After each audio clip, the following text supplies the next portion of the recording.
Hello and welcome to Dreamtime History. Imagine standing at twilight on a narrow lamplit street of modern Istanbul. Now close your eyes and step downward, not sideways, but through centuries of earth itself, until you find yourself in a silent, flooded cistern beneath the city.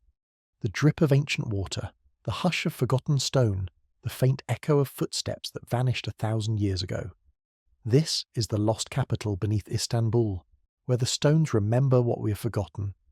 Above you, millions navigate bustling streets, cross bridges, sip tea in cafes. But here, in this subterranean cathedral of columns and shadows, lies the ghost of Byzantium, a city that once commanded 2 continents and controlled the passage between worlds. How did this underground realm come to exist? What magnificent capital once stood where tourists now photograph minarets? And what secrets do these dripping vaults hold about the rise and transformation of one of history's greatest cities? But before we begin our journey, please take a moment to like the video and subscribe. It's a simple and wonderful way to support the channel, and it means a great deal to me. I'm also always curious to know where in the world and at what time you're joining me tonight, so I'd really love to hear from you in the comments. To understand the lost capital that sleeps beneath Istanbul, you must first journey back to the very beginning, to a time when this legendary crossroads was nothing more than wind-swept headland and the patient whisper of waves against stone. Picture, if you will, a world without the great domes and minarets that define the modern skyline, without the bridges that span the Bosporus, without even the smallest fishing village to break the natural rhythm of earth and sea. Here, at the mouth of one of the world's most strategic waterways, rises a triangular promontory of weathered limestone and ancient rock. The land itself tells a story written in geological time, layers of sediment compressed over millions of years, thrust upward by forces so gradual and persistent that they shaped not merely landscape, but the course of human civilization itself. 7 distinct hills rise from this headland, each offering a different perspective on the waters that surround them on 3 sides. From the highest points, the view stretches across 3 bodies of water: the narrow, swift-flowing channel of the Bosporus to the north and east, the sheltered inlet of the Golden Horn curving like a scimitar toward the west, and the broader expanse of the Sea of Marmara opening southward toward the distant Mediterranean. This is no ordinary strait that cuts between the hills. The Bosporus, whose name derives from ancient words meaning ox crossing, represents one of nature's most elegant solutions to the problem of connecting vast bodies of water. Barely half a mile wide at its narrowest point, this channel serves as the sole passage between the Black Sea and the Mediterranean, funneling centuries of maritime traffic through waters that could be observed, controlled, and taxed by whoever commanded the heights above. The current flows perpetually southward on the surface, carrying the fresher waters of the Black Sea toward the salt-heavy Mediterranean, while a deeper, more saline current moves northward along the bottom, a liquid highway invisible to ancient mariners, but crucial to the ecology of both seas. Stand on these cliffs in imagination, and let your gaze follow the northern waters toward the Black Sea. Beyond the immediate shoreline, dense forests once cloaked the rolling hills in every direction. Oak and beech dominated the higher elevations, their canopies shifting from the brilliant greens of spring through summer's deeper emerald to the russets and golds of autumn. Lower down, closer to the water's edge, pine and juniper clung to rocky slopes, while wild olive trees found purchase in the shelter of ravines. The air would have carried the mingled scents of salt spray, pine resin, and the earthy richness of deep forest loam. This landscape was never empty, never waiting in pristine isolation for the arrival of Greek colonists. Archaeological evidence suggests that people had lived along these shores for thousands of years before recorded history began. The original inhabitants, likely Thracian tribes related to the fierce horsemen who dominated the interior regions, left subtle traces of their presence in the very names that survived into later periods. Linguistic analysis reveals pre-Greek elements in words associated with local geography, suggesting that the earliest Greek settlers encountered not wilderness, but an established pattern of human habitation, adapted to the rhythms of sea and season. The Thracians who lived here understood intimately the gifts and challenges of this particular piece of earth. They knew which coves offered the safest anchorage during autumn storms, where springs of fresh water bubbled up from underground sources, which hilltops provided the clearest views of approaching ships or hostile forces. They had learned to read the subtle signs that preceded the violent windstorms that could sweep down from the Black Sea with little warning, and they knew the seasonal patterns of fish migration that brought abundance to their nets and spears. Yet for all their local knowledge, these early inhabitants could hardly have grasped the full potential of their homeland's position. The triangular headland where they gathered shellfish and tended small plots of grain occupied what would prove to be one of the most strategically significant locations on Earth. A natural toll booth, positioned at the junction of continents, the inevitable meeting place of trade routes that connected the known world's furthest reaches. The waters themselves held this promise. Ships travelling between the grain-rich shores of the Black Sea and the markets of the Mediterranean had no choice but to pass through the narrow channel that flowed beside the Seven Hills. Merchants carrying amber from the northern forests, furs from the steppes, gold from distant mountains, slaves captured in tribal wars, all found themselves funneled through this single passage. Similarly, vessels loaded with olive oil, wine, manufactured goods, and luxury items from the sophisticated cities of the south had to traverse these same waters to reach the scattered Greek colonies that were beginning to dot the Black Sea's coastline. The geography itself seemed designed to concentrate wealth and power. The Golden Horn, that magnificent natural harbour curving inland from the main channel, offered protected anchorage for entire fleets. Its deep waters remained free of ice even during the harshest winters, while its narrow mouth could be defended by a relatively small force. Meanwhile, the hills above provided not merely strategic visibility, but also the elevation necessary for impressive architecture, the kind of monumental construction that would eventually announce the presence of great power to every ship passing through the strait. All of this potential lay dormant in the landscape, waiting for the right combination of vision, ambition, and historical circumstance to awaken it. The Thracian tribes who called these shores home lived their lives surrounded by the raw materials of empire, without recognizing the magnificent future that slept in the stone beneath their feet and the waters that lapped against their fishing boats.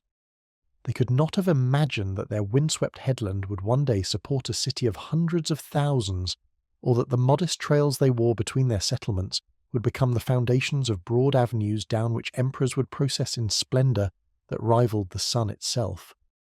Across the wine-dark waters of the Aegean Sea, in the 7th century before the Christian era, a small fleet of wooden ships carved their way eastward through swells that had carried countless generations of Greek mariners toward unknown shores.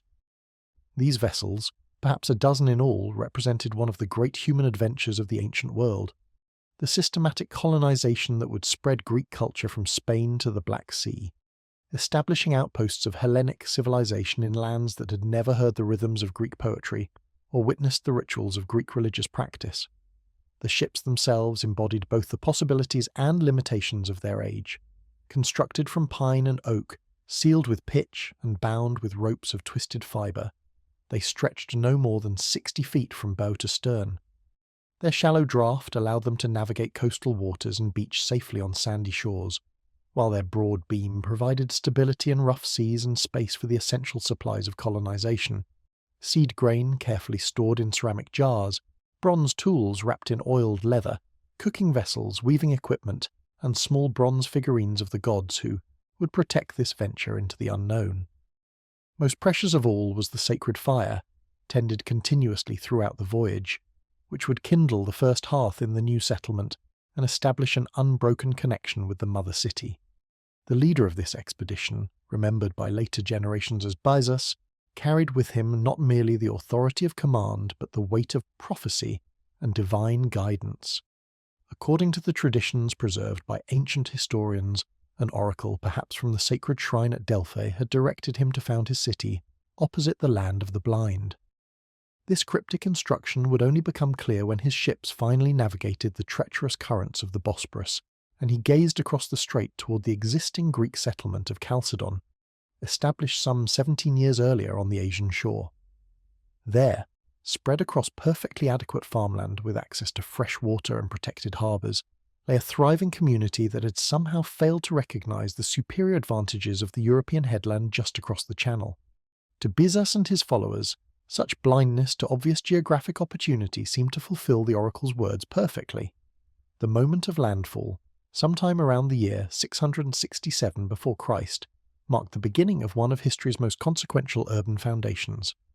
Picture the scene as the lead ship's prow ground against the pebbled beach of the Golden Horn, 30 or 40 Greek men and women stepping onto unfamiliar soil, their legs unsteady after weeks at sea, their eyes scanning the wooded slopes above for signs of danger or welcome. The colonists came from Megara, a city-state positioned between Athens and Corinth. Known for producing some of the Mediterranean world's most successful colonizers, they brought with them not merely personal belongings, but an entire cultural template, laws, religious practices, social customs, and the accumulated wisdom of generations who had learned to thrive in the challenging environment of the Greek mainland. The initial settlement bore no resemblance to the magnificent city that would eventually rise from this modest beginning. The first structures were temporary shelters, little more than frameworks of cut saplings covered with sailcloth or hides, designed to provide immediate protection while more permanent dwellings took shape. Within weeks, however, the colonists had begun the laborious process of clearing trees, levelling ground, and constructing the kind of simple but durable buildings that would serve them through their first winter in this new land. These early houses followed patterns perfected over centuries of Greek rural architecture. Rectangular foundations of rough-cut stone supported walls of mud brick or wattle and daub, thin wooden frames filled with clay, straw, and pebbles, then covered with a smooth coating of lime plaster.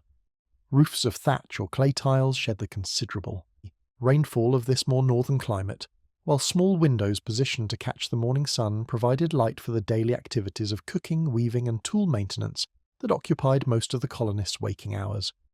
Each dwelling centered around a simple hearth, carefully constructed to minimize the risk of fire while maximizing heat and light during the long winter months. The placement of these first buildings revealed the settlers' immediate priorities and long-term vision.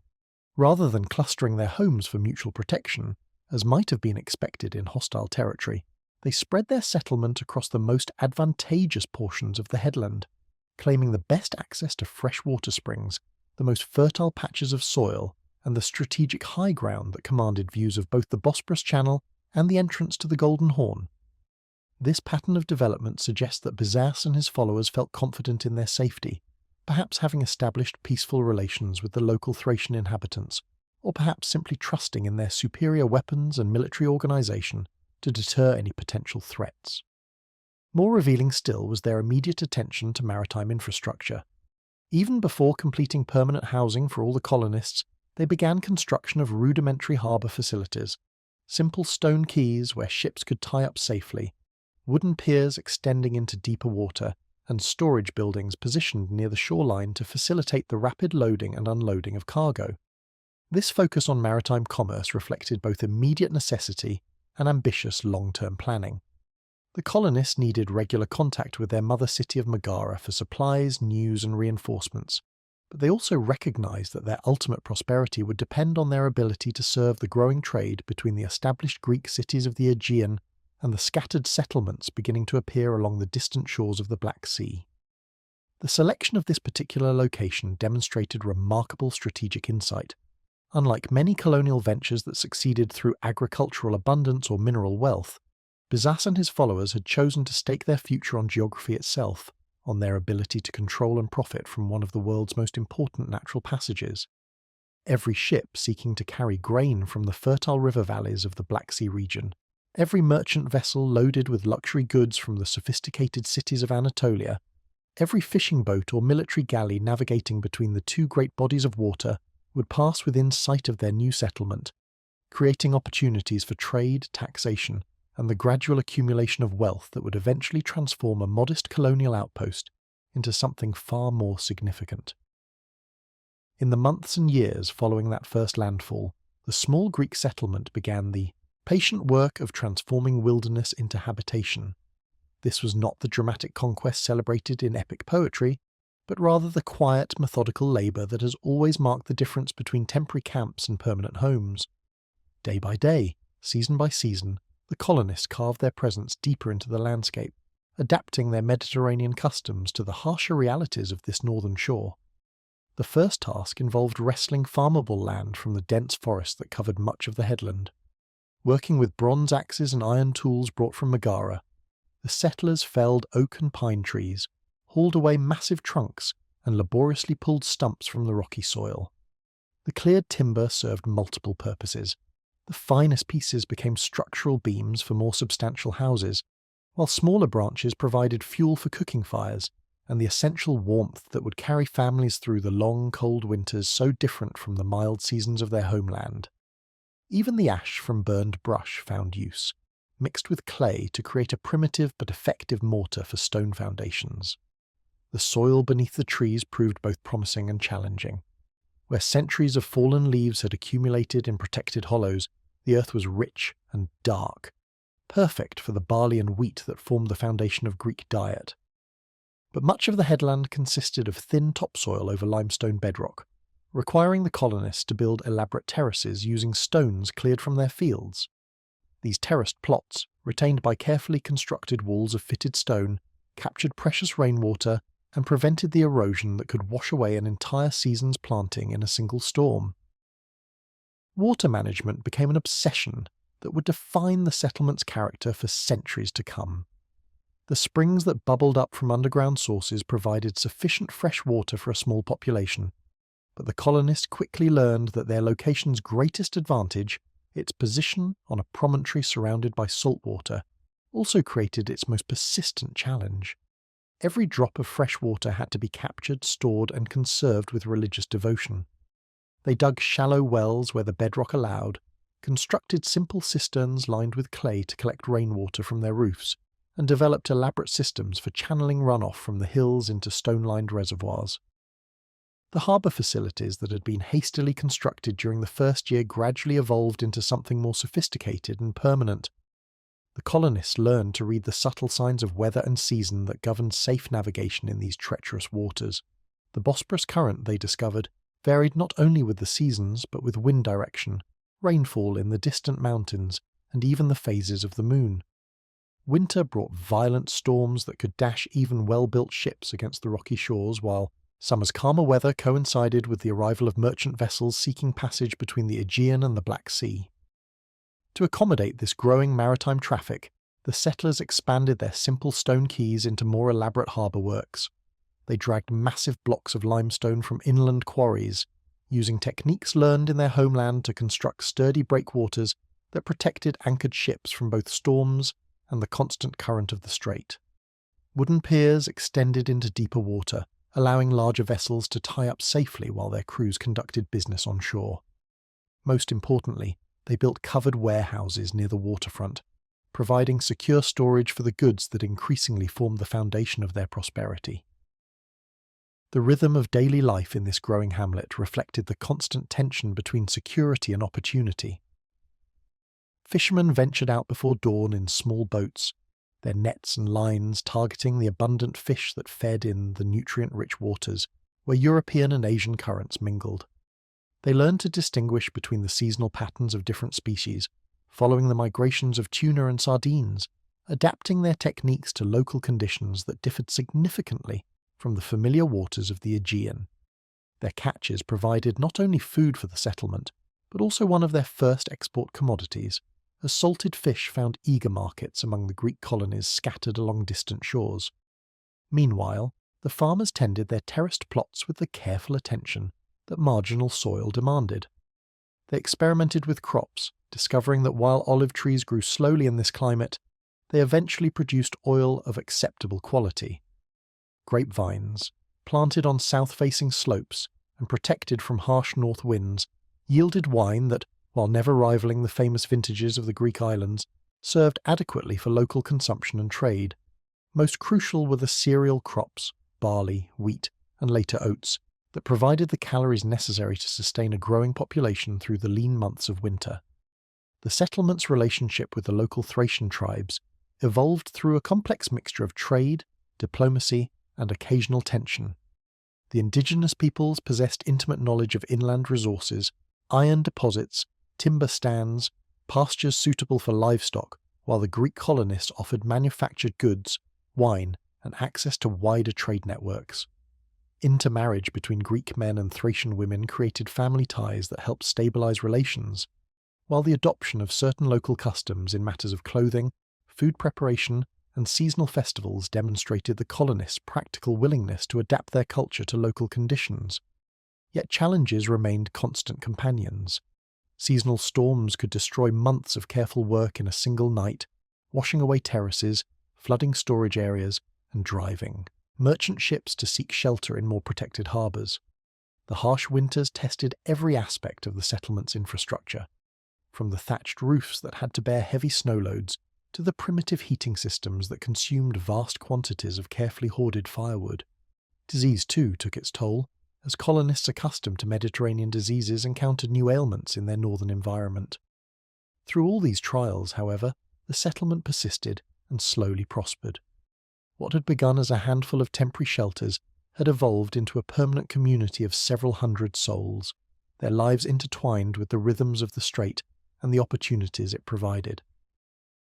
As the centuries passed like slow tides, the modest Greek settlement founded by Byzas and his colonists began to assume an importance that extended far beyond its original purpose as a trading post for Megarian merchants. The city that had grown from a handful of wooden huts and stone quays gradually became known throughout the Mediterranean world by its Greek name, Byzantium. This transformation occurred not through dramatic conquest or sudden discovery of mineral wealth, but through the patient accumulation of strategic advantage that geography had embedded in its very foundation stones. The key to Byzantium's rising significance lay in the inexorable expansion of trade networks that connected the civilized world. As Greek colonies multiplied along the distant shores of the Black Sea, settlements like Chersonesos in the Crimea, Tanais at the mouth of the Don River, and Trapezus on the Anatolian coast, the volume of traffic passing through the Bosporus Strait increased dramatically. What had once been occasional merchant vessels now became regular seasonal fleets, carrying the products of vast hinterlands toward the hungry markets of the established Mediterranean cities. From the grain-rich river valleys of modern Ukraine and southern Russia came ships loaded with wheat and barley, their holds filled with the surplus that fed the growing populations of Athens, Corinth, and other Greek city-states, whose rocky soils could not support their ambitious citizens. These vessels carried more than mere foodstuffs. They transported the raw materials of civilization itself. Timber from the endless forests of the north provided masts and oars for Mediterranean shipbuilders, while iron, ore, and worked metal supplied the weapons and tools that sustained both peace and war throughout the Greek world. The return journey brought equally valuable cargoes flowing in the opposite direction. Amphorae filled with olive oil and wine from the sun-blessed groves and vineyards of the south found eager buyers among the Greek colonists who had established themselves in regions where such luxuries could not be locally produced. Pottery, bronze work, jewellery, and fine textiles, the manufactured goods that represented centuries of accumulated artistic skill, travelled north to exchange for the raw abundance of less settled lands. Even more significantly, these ships carried ideas, news, religious practices, and cultural innovations that bound the scattered Greek settlements into a coherent civilization, despite the vast distances that separated them. For every merchant vessel that navigated the treacherous currents of the Bosporus, Byzantium represented an essential way station. The city's harbours provided the only truly safe anchorage for hundreds of miles in either direction, while its markets offered opportunities to trade, resupply, and gather intelligence about conditions ahead. Ship captains learned to time their passages through the strait according to seasonal wind patterns, and many found it prudent to spend weeks in Byzantium's protected waters, waiting for optimal conditions before attempting the sometimes dangerous transit between the Black Sea and the Mediterranean. This maritime traffic brought unprecedented prosperity to the descendants of the original Megarian colonists. The city's rulers, initially elected magistrates following traditional Greek democratic practices, discovered that they could levy reasonable tolls and harbour fees without driving away the trade upon which their community increasingly depended. These revenues funded improvements to the harbour facilities, the construction of larger warehouses, and the development of more sophisticated financial services that helped facilitate the complex transactions involved in long-distance commerce. More subtly, but perhaps more importantly, Byzantium's position made it an invaluable source of information about the movements of peoples, armies, and political developments throughout the broader region. Merchants arriving from the Black Sea colonies carried news of tribal migrations in the steppes, tensions between different Greek settlements, and opportunities for profitable ventures in distant markets. Meanwhile, ships departing for the south took with them reports that helped Mediterranean city-states understand and respond to developments in their far-flung colonial territories. This flow of information proved increasingly attractive to the expanding power of Rome. As Roman influence extended eastward during the 3rd and 2nd centuries before Christ, strategic thinkers in the growing republic recognized that control of the Bosporus Strait represented far more than mere commercial advantage. The narrow channel that Byzantium overlooked constituted the sole maritime link between the Roman-dominated Mediterranean and the vast territories surrounding the Black Sea. Any hostile power that controlled this passage could effectively cut Rome's access to the grain supplies, raw materials and manpower of an entire region. Roman interest in Byzantium initially manifested through diplomatic relationships and commercial treaties rather than direct military intervention. Roman merchants established permanent trading posts in the city, while Roman diplomatic envoys made regular visits to monitor political developments and maintain friendly relations with local leaders. The Romans appreciated that Byzantium's Greek population naturally favoured Roman order over the chaotic tribal politics that characterized much of the surrounding region, but they also understood that heavy-handed interference might provoke the very instability they sought to prevent. The gradual integration of Byzantium into Rome's sphere of influence reflected the Republic's sophisticated understanding of imperial administration. Rather than imposing direct rule over every strategically important location, Roman policy often favoured arrangements that preserved local autonomy, while ensuring overall loyalty to Roman interests. Byzantium's leaders found themselves increasingly drawn into a web of obligations and opportunities that tied their city's fate ever more closely to decisions made in distant Rome, even as they retained the forms and customs of traditional Greek civic life. By the 1st century before Christ, Byzantium had evolved from a modest colonial outpost into something approaching a regional capital.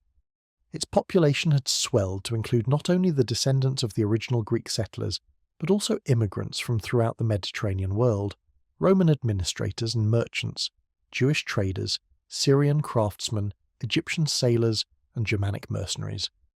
This cosmopolitan character reflected the city's role as a crucial node in networks that now spanned continents, connecting the amber-rich shores of the Baltic with the spice markets of India, the silver mines of Spain with the silk routes of Central Asia.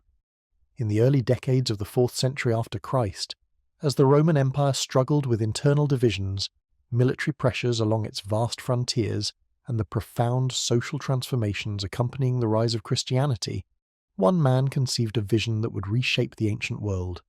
Constantine, who had emerged victorious from the complex civil wars that had torn the empire apart, stood at a crossroads of history with the power to reimagine the very foundations of Roman civilization.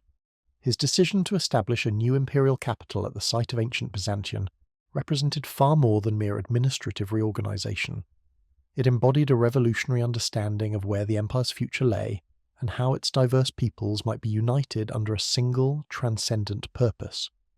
The choice of Byzantium as the location for this unprecedented experiment reflected Constantine's sophisticated grasp of both immediate strategic necessities and long-term historical trends. By the early 300s, the centre of gravity within the Roman world had been shifting inexorably eastward for generations. The wealth of Egypt, the manpower of Anatolia, the grain production of the Black Sea regions, and the crucial trade routes that connected the Mediterranean with Asia had made the eastern provinces increasingly vital to imperial survival. Yet the traditional seat of power remained anchored in distant Rome, a city whose geographic position made it poorly suited to address the challenges facing the empire's most dynamic and threatened regions. Constantine's vision extended beyond mere strategic calculation to encompass a profound reimagining of what Roman civilization might become. The emperor had embraced Christianity not merely as a personal faith, but as a unifying force capable of transcending the ethnic, cultural, and linguistic divisions that had always threatened to tear the empire apart.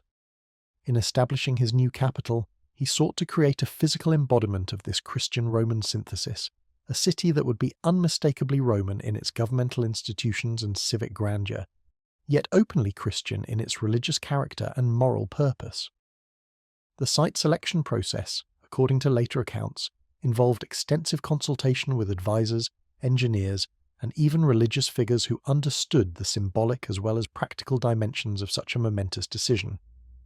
The emperor himself reportedly walked the boundaries of his intended city, marking out its limits with his own spear while court officials struggled to keep pace with his ambitious vision. The territory he encompassed extended far beyond the original Greek settlement, incorporating additional hills, expanded harbour facilities, and vast areas designated for the palaces, churches, public buildings, and residential districts that would house a population befitting a true imperial capital. The transformation that began in 324 represented one of the most ambitious urban planning projects in human history.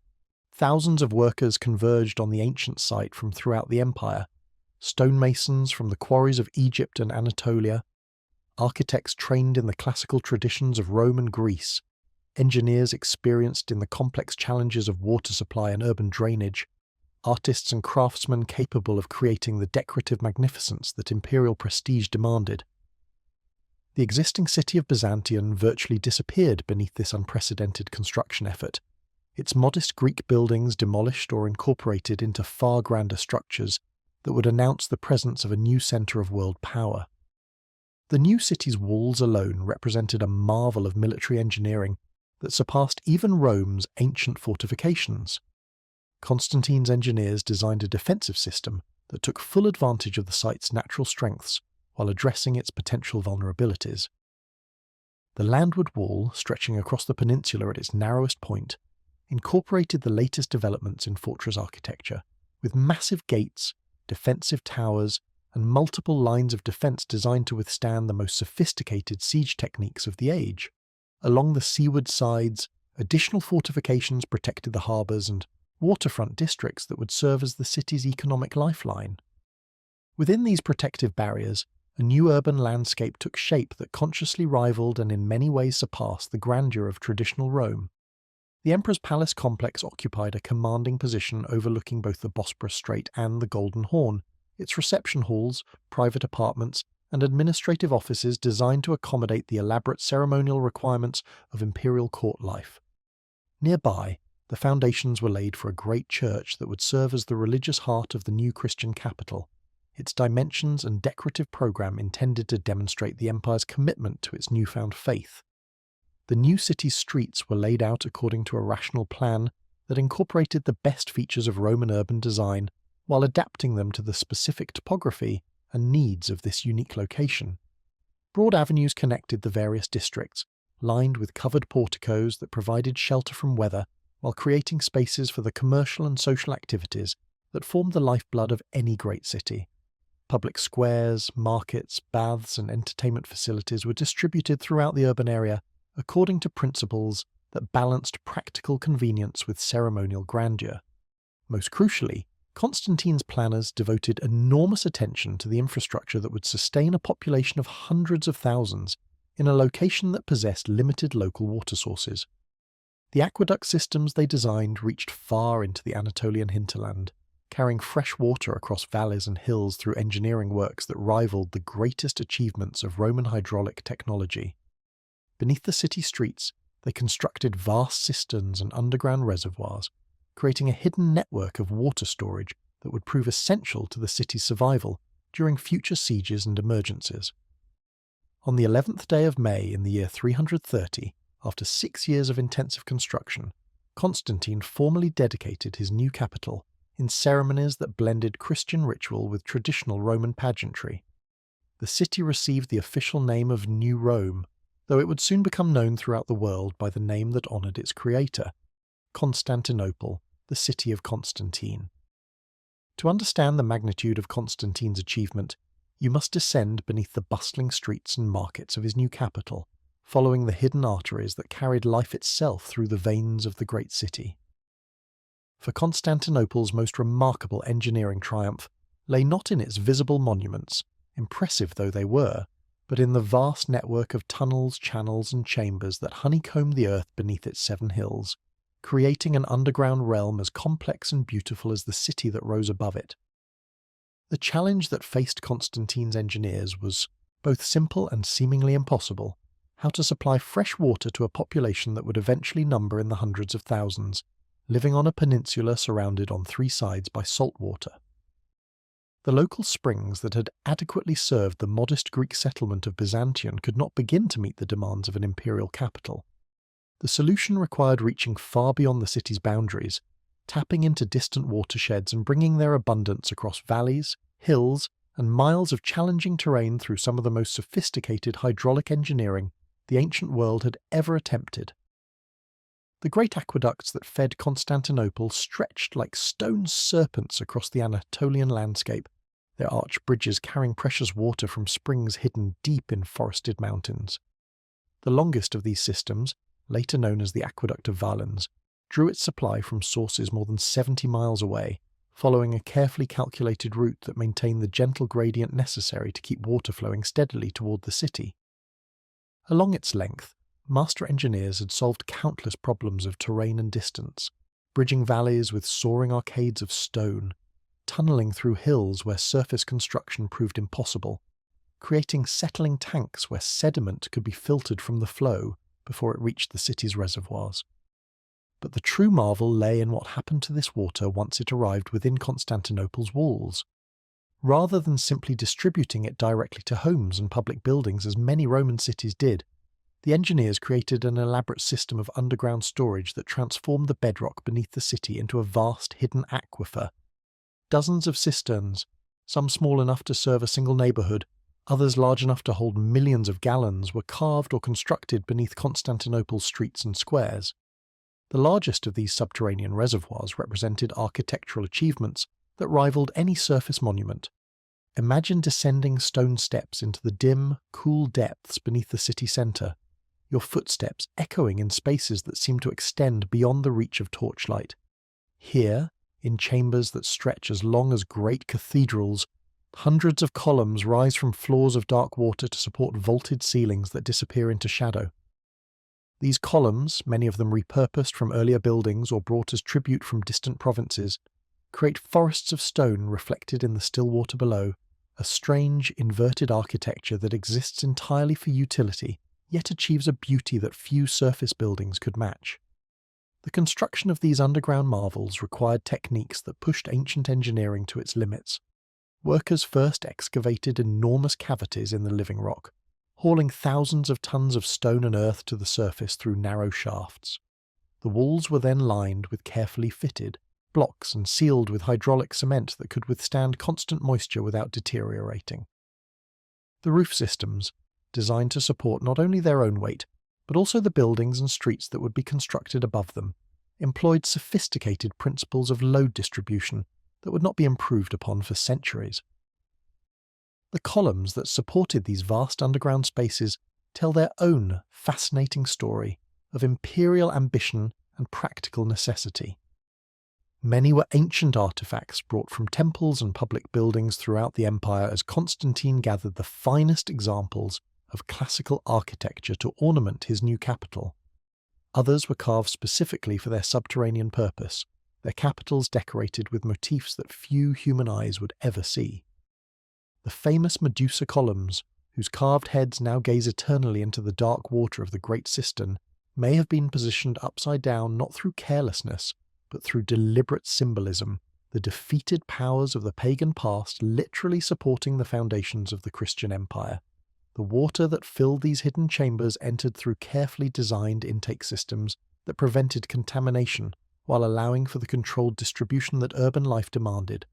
Clay pipes and stone channels carried the flow from cistern to cistern, creating redundant pathways that ensured supply would continue even if portions of the system were damaged or blocked. At strategic points throughout the network, settling chambers allowed sediment to precipitate out of the water, while overflow systems prevented flooding during periods of heavy rain or exceptional flow from the distant aqueducts. But perhaps most remarkable was the sheer scale of this underground infrastructure. Beneath the palaces and churches, the markets and residential districts, the public baths and administrative buildings, stretched a hidden city of water storage that, in total capacity, could sustain Constantinople's population for months even if the aqueducts themselves were cut. This was not merely engineering but strategic planning of the highest order, a recognition that Constantinople's position as a crossroads of continents would inevitably make it a target for siege, and that survival would depend as much on what lay beneath the city as on the walls that surrounded it. Walking through these spaces today, with water dripping from ancient stones and the sound of footsteps echoing in chambers that have known centuries of silence, you can sense the ambition and foresight that shaped every aspect of their construction. These were not temporary expedients, but permanent foundations for a civilization that expected to endure for millennia. Step now from the hidden chambers beneath Constantinople into the vibrant world above, where the great capital pulses with the rhythm of hundreds of thousands of human lives. In the golden light of early morning as the first calls, to prayer echo from the city's churches and the harbour awakens to another day of commerce, you can witness the magnificent complexity of urban life that Constantine's vision had brought into being. This is no longer the modest Greek trading post that Byzas founded, nor even the regional centre that had grown up over the centuries, but something entirely new in human experience. A truly cosmopolitan capital, where the civilized world seemed to converge in endless variety and ceaseless motion. Begin your imaginary journey through this living city at the great harbour of the Golden Horn, where the working day starts before dawn, with the arrival of fishing boats returning from their night's labour in the Bosporus waters. The fishermen's calls mingle with the creak of wooden hulls and the splash of oars as their catch is hauled onto stone quays still wet with morning dew. The air carries the sharp, clean scent of fresh fish and salt spray, soon joined by the more pungent aromas of the fish market, as vendors arrange their displays and begin the ancient ritual of bargaining with the cooks and housekeepers who arrive to secure the day's provisions for wealthy households throughout the city. As the sun climbs higher, the harbour fills with larger vessels, merchant ships arriving from distant ports, with holds full of grain from Egypt, silk from the far reaches of Asia, spices from India, amber from the northern seas, and wine from the sun-blessed islands of the Aegean. The organised chaos of unloading these cargoes creates a symphony of human activity, the rhythmic chanting of dock workers hauling heavy amphorae, the sharp commands of harbour officials checking manifests and collecting customs duties, the multilingual negotiations between ships' captains and local merchants eager to secure the best goods for their own enterprises. Move inland from the waterfront, and you enter the workshops that form the economic heart of Constantinople's prosperity. Here, in narrow streets that echo with the sounds of productive labour, craftsmen practice trades that have been refined over generations. The metalworkers' quarter rings with a percussion of hammers on anvils as smiths shape iron into tools, weapons, and the countless implements that urban life demands.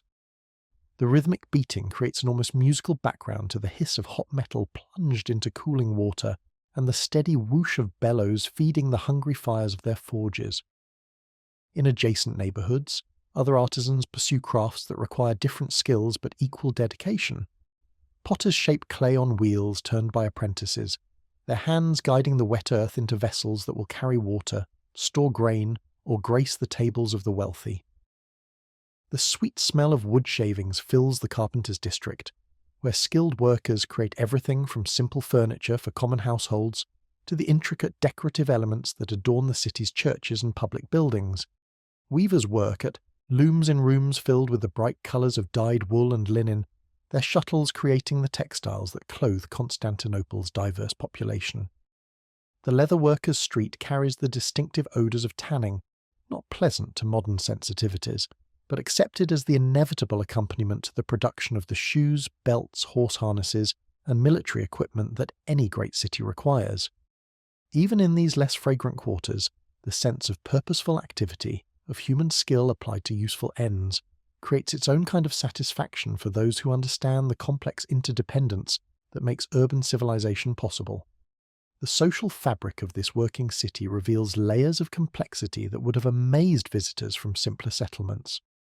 At the bottom of the hierarchy, though essential to everything else, are the labourers, dock workers who move cargo with their backs and shoulders, street sweepers who maintain public cleanliness, water carriers who distribute the precious liquid from the great cisterns to households throughout the city.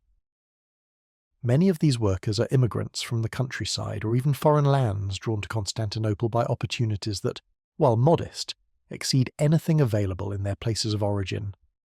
Above them stand the skilled craftsmen, members of guilds that regulate their trades, maintain standards of quality, and provide mutual support during times of hardship. These organisations, evolved from earlier Roman traditions but adapted to the needs of the new capital, serve functions that extend far beyond mere economic regulation. They provide social identity, religious fellowship, and collective voice in the city's governance, creating networks of loyalty and cooperation that help bind Constantinople's diverse population into a functioning community. The merchant class occupies the next level of this urban hierarchy, ranging from small shopkeepers who sell goods in the local markets to wealthy traders whose business extends throughout the known world. The most successful of these entrepreneurs live in substantial houses decorated with fine mosaics and furnished with luxuries imported from distant lands, yet they remain connected to the commercial activities that form the foundation of their prosperity. At the apex of Constantinople's social pyramid stand the imperial court and high administrative officials, individuals whose lives centre on the great palace complex, but whose influence extends throughout the empire. These courtiers, generals, and senior bureaucrats represent the pinnacle of achievement possible within the Roman system, yet even they remain subject to the emperor's will and the complex ceremonial requirements that govern behaviour at the highest levels of imperial society. Yet Constantinople's greatness extended far beyond the material prosperity generated by its merchants and craftsmen, beyond even the administrative efficiency that governed its complex urban systems. The true soul of Constantine's capital lay in those aspects of human civilization that speak to longings deeper than physical comfort or political security: the pursuit of divine truth, the preservation and advancement of knowledge, and the creation of beauty that lifts the human spirit toward contemplation of eternal things. The most visible expression of this spiritual dimension could be found in the churches that rose throughout the city, like prayers rendered in stone and marble. These were not the modest meeting halls where early Christians had gathered in secret, but magnificent public declarations of a faith that had emerged from persecution to become the organizing principle of the world's greatest empire. The largest of these sacred buildings rival the grandest temples of the pagan past, their soaring domes and elaborate decorative programs designed to create spaces worthy of imperial worship, while accommodating the liturgical requirements of Christian ritual. Enter one of these great churches in imagination, and you step into an environment calculated to overwhelm the senses with intimations of divine presence. Sunlight filters through windows of coloured glass, casting pools of blue, gold, and crimson across floors of polished marble that reflect the light like still water. The air carries the scent of incense and beeswax from countless candles, while the acoustics of the vast interior spaces transform even whispered prayers into resonant echoes that seem to linger long after the words themselves have faded into silence. The walls of these sacred spaces tell stories in mosaic and fresco, their images serving as both decoration and instruction for a population that included many who could not read. Biblical narratives unfold across curved surfaces in compositions that blend artistic sophistication with theological precision, each figure and symbol carefully chosen to communicate essential truths of Christian doctrine. The craftsmanship required for such work represented the highest achievements of artistic skill, as master mosaicists arranged tiny pieces of coloured glass and stone into images that seemed to glow with their own inner light. But Constantinople's spiritual life extended beyond the formal ceremonies conducted in its great churches to encompass the daily rhythms of prayer and contemplation that shaped the lives of ordinary citizens. Neighbourhood churches and private chapels provided spaces for more intimate worship, while the city's monasteries served as centres of contemplative life, where individuals could pursue spiritual development through disciplined study and meditation. These religious communities also functioned as libraries and scriptoriums, preserving and copying the texts that transmitted both Christian theology and classical learning to future generations. The intellectual culture that flourished in Constantinople represented a remarkable synthesis of Christian faith and classical scholarship, creating educational institutions that attracted students from throughout the known world. The Imperial University, established within the palace complex, maintained the highest standards of instruction in rhetoric, philosophy, law, and theology, while specialized schools trained administrators, military officers, and clergy for service throughout the empire. These educational institutions preserved not only the practical skills needed for effective governance, but also the cultural treasures of Greek and Roman literature, ensuring that the wisdom of antiquity would survive the political upheavals that periodically convulsed the empire. The scholars who taught and studied in Constantinople's schools represented one of history's most successful attempts to reconcile reason and revelation, classical philosophy and Christian doctrine. Their lectures and writings explored fundamental questions about the nature of existence, the relationship between human knowledge and divine truth, and the proper ordering of society according to Christian principles. These intellectual debates, conducted with all the rigour and sophistication that characterised the best of ancient scholarship, helped shape not only the development of Christian theology, but also the broader cultural identity of the Byzantine world. Libraries played a crucial role in sustaining this intellectual culture, their collections preserving texts that might otherwise have been lost during the periodic disruptions that affected other parts of the empire. Scribes working in Constantinople's scriptoriums copied manuscripts not only for local use, but also for distribution to distant monasteries and schools, creating networks of learning that connected the capital with scholarly communities throughout the Christian world. The careful preservation of these texts, many of them written on expensive parchment and decorated with elaborate illuminations, represented a massive investment in the transmission of human knowledge across the generations. The city's commitment to learning extended beyond formal educational institutions to encompass the broader cultural activities that enriched the lives of its citizens. Public libraries made books available to anyone capable of reading, while regular lectures and disputations provided opportunities for intellectual engagement that transcended social boundaries.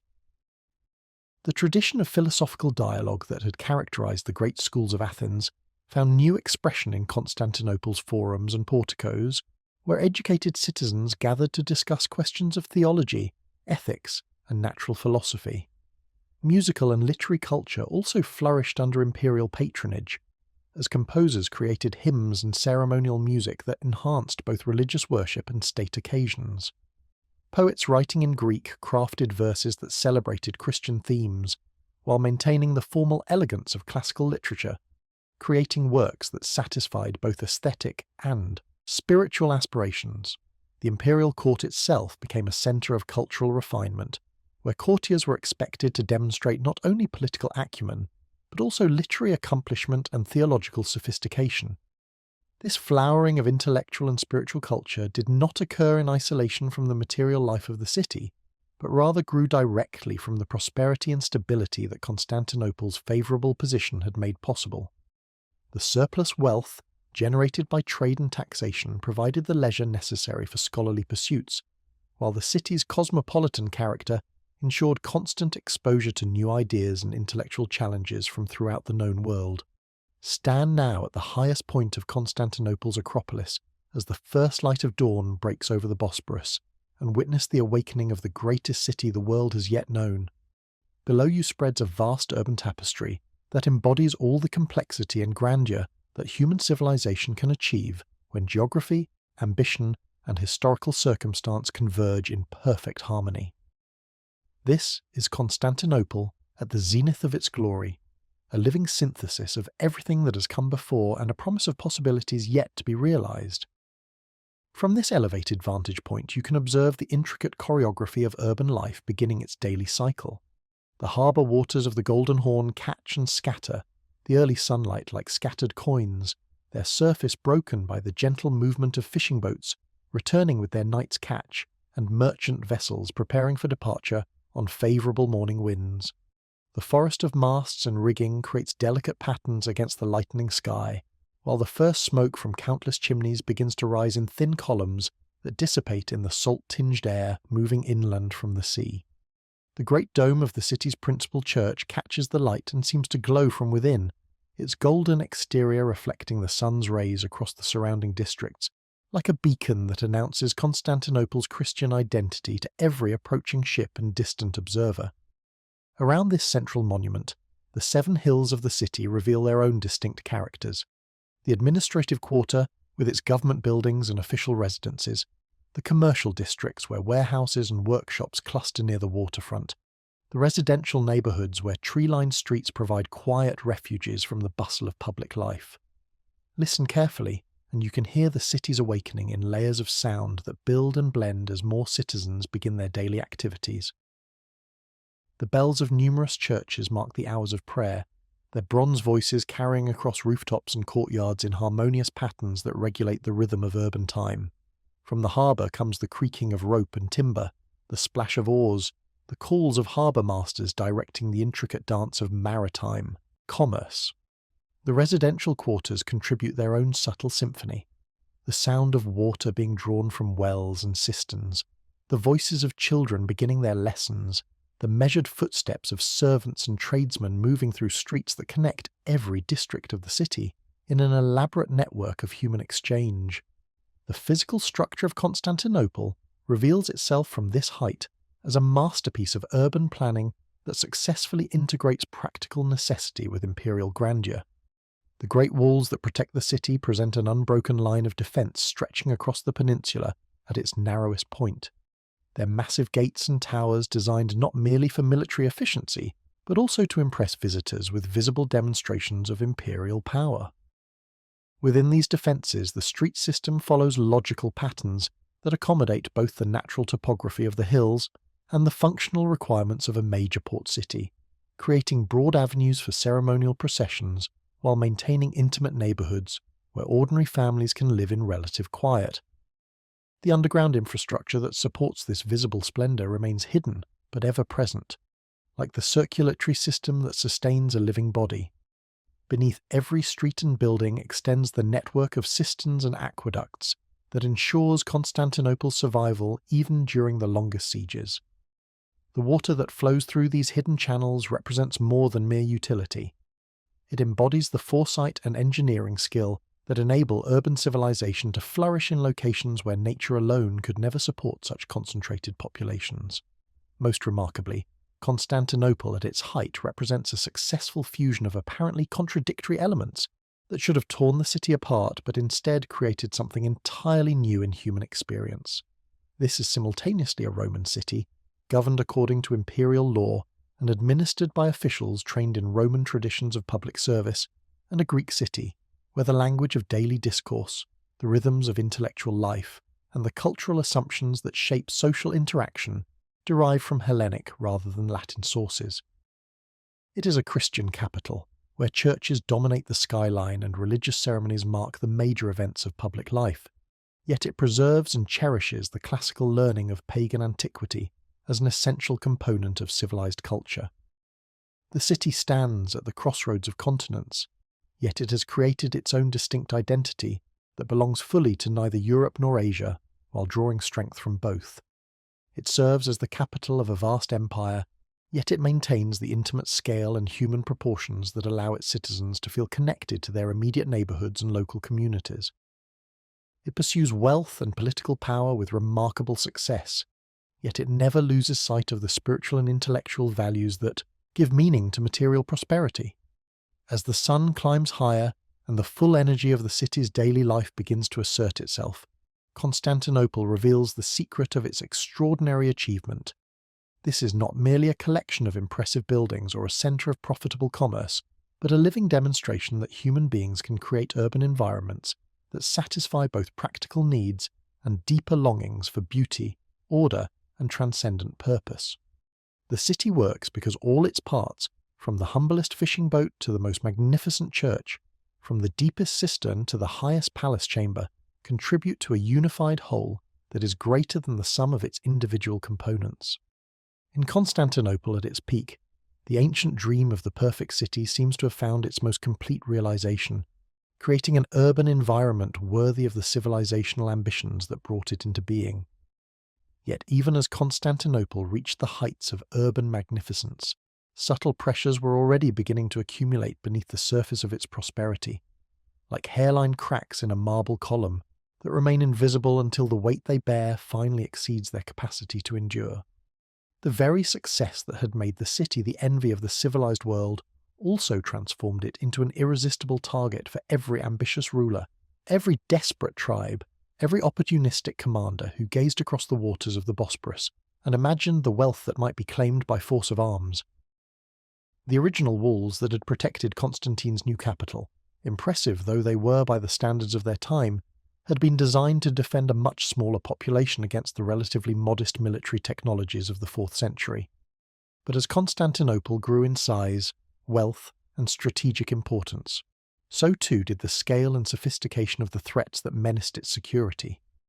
Barbarian confederations beyond the Danube had learned to coordinate their movements and concentrate their forces in ways that posed dangers far greater than the scattered raids of earlier generations.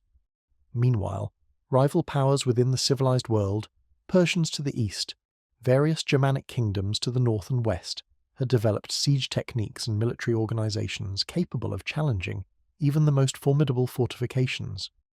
The response to these mounting pressures required a massive expansion of Constantinople's defensive infrastructure, beginning with the construction of new landward walls that would become among the most impressive military engineering projects of the ancient world. These fortifications stretched across the peninsula's narrowest point in a double line of defense that incorporated every lesson learned from centuries of siege warfare. The outer wall, relatively low but studded with defensive towers, served as a killing ground where attackers could be subjected to concentrated missile fire from defenders, positioned on the much higher inner wall behind it. Between these two barriers lay a deep ditch, carefully engineered to channel attacking forces into predetermined killing zones, while preventing the use of siege engines against the main defensive line. The gates that pierced these walls at strategic intervals represented marvels of both engineering and artistic achievement. Each entrance was protected by massive towers that could house entire garrisons, while the gate passages themselves twisted through multiple chambers designed to trap attacking forces and subject them to devastating crossfire from hidden positions. Yet these utilitarian structures were also decorated with elaborate stone carvings and inscriptions that proclaimed Constantinople's Christian identity and imperial dignity, transforming necessary military installations into monuments worthy of the great city they protected. Along the seaward approaches, additional fortifications addressed the unique challenges posed by naval attack. A great chain, its links forged from the finest steel available to imperial smiths, could be stretched across the entrance to the Golden Horn, effectively sealing the harbour against hostile fleets, while allowing friendly vessels to pass through controlled openings. Stone towers positioned at strategic points along the shoreline housed artillery pieces capable of sinking ships that approached without proper authorization, while underwater obstacles and carefully mapped shallows created additional hazards for uninvited visitors. But these impressive defensive works, essential though they were for the city's survival, imposed burdens that extended far beyond their initial construction costs. The walls required constant maintenance to repair damage caused by weather, earthquakes, and the normal settling that affected all large masonry structures. Specialized craftsmen had to be employed year-round to replace worn stones, repair mortar joints, and maintain the complex mechanical systems that operated the gates and artillery installations. The garrisons needed to man these fortifications consumed enormous quantities of food, weapons, and other supplies, creating logistical challenges that strained even Constantinople's considerable resources. More subtly, but perhaps more significantly, the city's growing defensive requirements created an ever-increasing dependency on the complex infrastructure systems that sustained urban life. The aqueducts that carried fresh water from distant sources became potential targets for enemy action, vulnerable to sabotage or interdiction by hostile forces operating in the surrounding countryside. The elaborate network of cisterns beneath the city, originally designed as a convenience that enhanced the quality of urban life, now represented an essential strategic resource that could mean the difference between survival and surrender during a prolonged siege. The imperial administrators responsible for maintaining these systems found themselves caught in an escalating spiral of complexity and expense. Each improvement in defensive capability required corresponding upgrades in supply systems, communications networks, and administrative procedures. The population growth that accompanied Constantinople's prosperity meant that larger quantities of water, food, and fuel had to be stored against the possibility of siege, while the workshops that produced weapons and military equipment consumed increasing shares of the city's productive capacity. Even the harbour facilities that generated so much of Constantinople's wealth became sources of vulnerability as well as strength. The same geographic features that made the Golden Horn such an excellent natural port, its depth, its protection from storms, its easy access from the sea, also made it difficult to defend against determined naval attack. Enemy fleets that succeeded in forcing the harbour chain could wreak devastating damage on the merchant vessels, warehouses, and dock facilities that formed the foundation of the city's economic life. As these defensive burdens accumulated, they began to alter the very character of Constantinople's civic culture. Citizens who had once moved freely throughout their city now found their daily routines shaped by security considerations. Gates that closed at sunset, guards who questioned unfamiliar faces, restrictions on access to sensitive areas near the walls or harbour installations. While Constantinople's rulers grappled with the mounting challenges of external defence, equally complex pressures were building within the city's walls as the very prosperity that made it a target also transformed its internal social dynamics in ways that tested the bonds holding its diverse population together. The growth that had elevated Constantine's capital from regional centre to the greatest city of the civilized world inevitably brought with it the tensions and inequalities that seem to accompany urban expansion in every age. Yet the particular circumstances of Constantinople's development created social strains that were both more intense and more visible than those experienced by other great cities of antiquity. Walk through the residential districts that sprawled across Constantinople's hills during the height of its prosperity, and you encounter an urban landscape sharply divided between extremes of luxury and necessity that would have shocked visitors accustomed to the more egalitarian arrangements of smaller communities. On the slopes facing the sea, where cooling breezes provided relief from summer heat and commanding views offered constant reminders of the city's maritime dominance, stood the palaces and grand houses of the imperial court, wealthy merchants, and high administrative officials. These magnificent residences, built around spacious courtyards and decorated with the finest mosaics, marble sculptures, and imported luxury goods, occupied vast plots of land that in many cases could have housed dozens of ordinary families. The contrast with the neighbourhoods that housed Constantinople's working population could hardly have been more stark. In the crowded districts near the harbours and workshops, multi-storey tenements packed families into single rooms that served simultaneously as living quarters, workspaces, and sleeping areas. These buildings, constructed hastily to accommodate the steady stream of immigrants drawn by the city's economic opportunities, rose to dangerous heights on foundations that were often inadequate to support their weight. The narrow streets that wound between these structures received a little sunlight and less fresh air, creating conditions that fostered disease while making fire an ever-present threat to entire neighbourhoods. The pressure on urban services created by this population density manifested itself in countless ways that affected the daily lives of ordinary citizens. The public fountains that distributed water from the great cisterns often ran dry during peak demand periods, forcing residents to rise before dawn to fill their household vessels before the day's supply was exhausted. The public latrines that served the tenement districts, overwhelmed by the numbers of people who depended on them, became sources of disease and unpleasant odours that pervaded entire neighbourhoods. Even the narrow streets themselves, originally designed for the more modest population of Constantine's time, could barely accommodate the traffic generated by hundreds of thousands of residents going about their daily business. Food distribution presented particularly complex challenges as the city's population swelled beyond the capacity of local agricultural production to sustain. The imperial government maintained elaborate systems for importing grain from Egypt and other distant provinces, subsidizing bread prices to prevent starvation among the urban poor, and regulating markets to prevent hoarding and price manipulation by unscrupulous merchants. Yet these well-intentioned policies created their own problems. Long queues at distribution centres where tempers frayed and violence sometimes erupted, complex bureaucratic procedures that favoured those with connections over those with genuine need, and a growing dependency on imported food that made the entire urban population vulnerable to disruptions in maritime trade.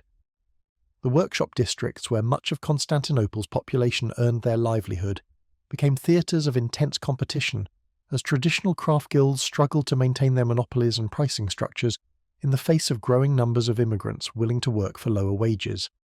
Established artisans who had invested years in learning their trades found themselves undercut by newcomers who offered simpler, cheaper versions of traditional products, while the guild leaders who attempted to maintain quality standards faced constant pressure from merchants seeking to maximize their profits by driving down production costs. These economic tensions often took on ethnic and religious dimensions that added dangerous complexity to urban social relations. The cosmopolitan character that had always been one of Constantinople's greatest strengths, its ability to attract talented individuals from throughout the known world and integrate them into a functioning urban community, became a source of friction as different groups competed for limited opportunities and resources. Long-established Greek families resented the influence of Latin-speaking officials from the western parts of the empire, while both groups looked with suspicion on immigrants from Syria, Egypt, and other eastern provinces who brought different languages, customs, and religious practices to the urban mix. The administrative systems that had evolved to govern Constantinople during its earlier, more manageable phases of growth proved increasingly inadequate to address the complex challenges posed by a truly massive urban population. The eparch and his subordinate officials, responsible for maintaining order, regulating commerce, and ensuring the distribution of essential services, found themselves overwhelmed by the sheer scale of their responsibilities. Corruption became endemic as understaffed bureaucracies resorted to informal arrangements and private payments to accomplish tasks that should have been handled through official channels, while the wealthy used their connections and resources to secure preferential treatment that was unavailable to ordinary citizens. Public order, once maintained through the informal social controls that operate effectively in smaller communities, required increasingly formal and heavy-handed intervention by imperial authorities. Military units that had originally been stationed in Constantinople primarily for ceremonial purposes found themselves deployed regularly to suppress riots, break up factional disputes, and maintain peace in overcrowded neighbourhoods where minor disagreements could quickly escalate into major disturbances. As the decades passed and Constantinople solidified its position as the Eastern Empire's undisputed centre, profound transformations began to reshape not merely the city's physical appearance or administrative structures, but the very cultural identity that defined what it meant to be a citizen of this remarkable urban community. These changes unfolded so gradually that those who lived through them might barely have noticed the shift from one year to the next, yet when viewed across the span of generations, they reveal a metamorphosis as complete as the transformation of ancient Byzantium into Constantine's new capital. The most visible manifestation of this cultural evolution could be observed in the gradual displacement of Latin by Greek as the dominant language of public discourse, official administration, and educated conversation. While Latin had served as the official language of Roman government for centuries, reflecting the Western origins of imperial power, the practical realities of ruling an empire whose eastern provinces contained the majority of its population, wealth, and cultural sophistication inevitably favoured the adoption of Greek as the more useful administrative tongue. This linguistic shift occurred not through official decree, but through the accumulated weight of countless individual decisions by bureaucrats, merchants, scholars, and ordinary citizens who found Greek more practical for their daily activities. Yet this seemingly practical adjustment carried profound implications that extended far beyond mere administrative convenience. As Greek replaced Latin in official documents, legal proceedings, and ceremonial functions, it brought with it cultural assumptions, intellectual traditions, and ways of understanding the world that had been shaped by centuries of Hellenic civilization. The rhetorical training that prepared young men for careers in government service now emphasized Greek models of eloquence rather than Roman examples, while the philosophical discussions that enriched intellectual life in the capital drew increasingly on Platonic and Aristotelian traditions rather than the more practical Roman approaches to ethics and political theory. This Hellenization of imperial culture proceeded hand in hand with the deepening influence of Christianity in every aspect of urban life. The new faith that Constantine had embraced as a unifying force for his diverse empire gradually transformed from an officially sanctioned religion into the dominant cultural framework that shaped how Constantinople's citizens understood their place in the cosmic order. Churches replaced temples not only as centres of worship, but as focal points of community life, while Christian festivals and observances marked the rhythm of the urban calendar more decisively than the traditional Roman celebrations that had once structured public time. The physical landscape of the city bore witness to this spiritual transformation, as pagan monuments were repurposed for Christian use, their original religious significance carefully erased or reinterpreted according to the new faith's requirements. Ancient temples dedicated to Greek and Roman deities found new life as churches, their classical architectural features adapted to accommodate Christian liturgical needs, while their decorative programs were replaced with mosaics and paintings that proclaimed the triumph of the new faith over the old. Even secular buildings and public spaces received Christian symbols and inscriptions that announced the city's commitment to its adopted religion, creating an urban environment where reminders of the divine presence could be encountered at every turn. These religious and cultural changes attracted new populations to Constantinople from throughout the Christian world, particularly from the eastern provinces where Greek Christianity had deeper historical roots than in the more recently converted western regions of the empire. Syrian merchants, Egyptian scholars, Anatolian craftsmen, and Palestinian monks found in the capital opportunities for advancement and spiritual development that drew them away from their traditional homelands, creating a cosmopolitan Christian community that was both more unified in faith and more diverse in ethnic background than the population of Constantine's original foundation. Yet this cultural synthesis, impressive though it was as an achievement of imperial administration and urban planning, also generated tensions that periodically erupted into public controversy and sometimes violence. The older Roman aristocratic families who traced their lineage to the Republic's early days often resented the influence of Greek-speaking newcomers who rose to prominence through imperial service rather than ancestral privilege. Similarly, the descendants of Constantine's original settlers sometimes found themselves displaced by more recent immigrants who possessed educational advantages or commercial connections that gave them preferential access to economic opportunities. Religious differences added another layer of complexity to these ethnic and social tensions. While Christianity provided a unifying framework for imperial ideology, the practical interpretation of Christian doctrine proved far more contentious than imperial planners had anticipated. Theological debates that began as scholarly discussions among educated clergy often spilled over into popular movements that divided neighborhoods, disrupted trade relationships, and sometimes required military intervention to restore public order. The very intensity of religious conviction that made Christianity such a powerful unifying force also made it a source of passionate disagreement when different groups reached conflicting conclusions about fundamental questions of faith and practice. The traditional Roman legal and administrative systems that governed Constantinople's daily operations found themselves increasingly challenged by these cultural changes. Legal procedures developed for a Latin-speaking, culturally homogeneous population proved inadequate for resolving disputes between parties who operated according to different cultural assumptions and spoke different languages.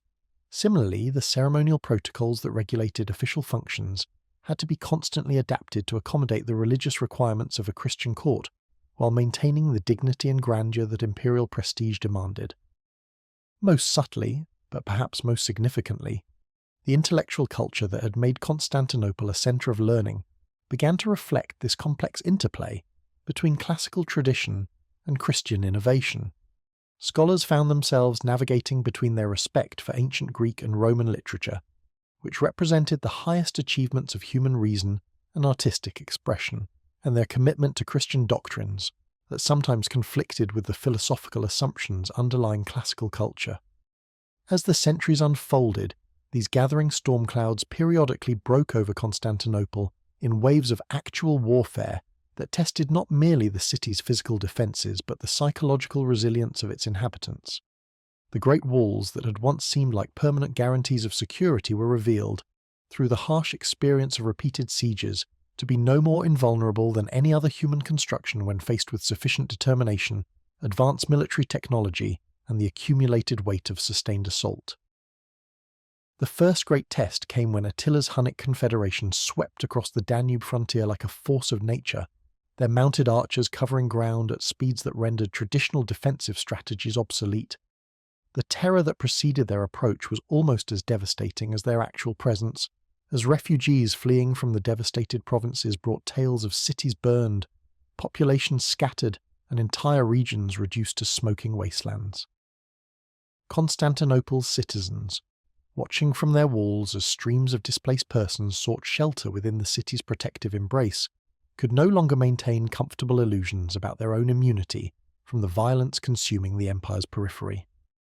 When the Hunnic armies finally appeared on the horizon, their vast encampments spreading across the Thracian plain like a nomadic city, Constantinople experienced its first prolonged siege since Constantine's original foundation.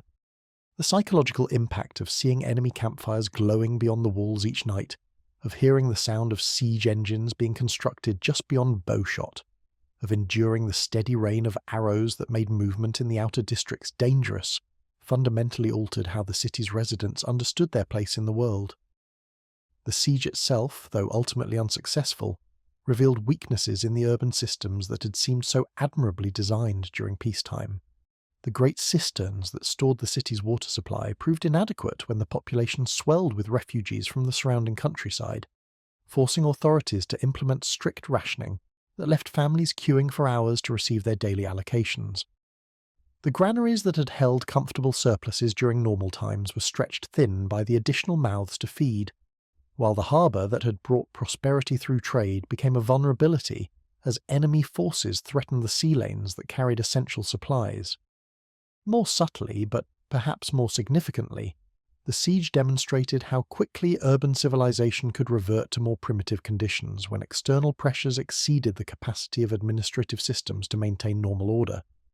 Neighbourhoods that had coexisted peacefully during times of abundance began to compete fiercely for scarce resources, while the complex web of commercial relationships that had sustained the city's economic life dissolved as merchants abandoned their businesses to join either the defence of the walls or the exodus of those seeking safety in more distant refuges. Even after Attila's forces withdrew in exchange for tribute payments that strained the imperial treasury, Constantinople never fully recovered its former sense of invulnerability. Citizens who had lived through months of uncertainty, who had seen how quickly their comfortable urban routines could be disrupted by forces beyond their control, adopted more cautious attitudes toward the future and more realistic assessments of their city's limitations. The walls that had protected them were no longer symbols of permanent security, but reminders of ongoing vulnerability that required constant vigilance and maintenance. This pattern repeated itself across the centuries as different enemies tested Constantinople's defences with varying degrees of success. Persian armies besieging the city brought sophisticated siege engines and professional engineering corps that proved capable of breaching sections of even the great land walls, forcing defenders to retreat to inner defensive lines, while civilian populations huddled in churches and underground spaces, praying for deliverance that sometimes came through military valour, but more often through diplomatic negotiations that purchased temporary respites at enormous financial cost. The Avar and Slavic confederations that periodically appeared before the city's walls brought different challenges, their siege tactics combining barbarian ferocity with captured Roman military technology in ways that created new vulnerabilities for defenders to address. Their willingness to maintain blockades through entire campaigning seasons tested not only the city's physical reserves, but the morale of citizens who found themselves trapped within walls that had become prison barriers as much as protective barriers. Each siege left its mark on the urban landscape and the collective memory of Constantinople's population. Buildings damaged by artillery fire were repaired, with whatever materials could be obtained, creating a patchwork architectural legacy that told the story of survival through adversity. Public spaces that had once served purely ceremonial functions were converted to military purposes, their decorative elements removed to make room for defensive installations that served as permanent reminders of the city's precarious situation.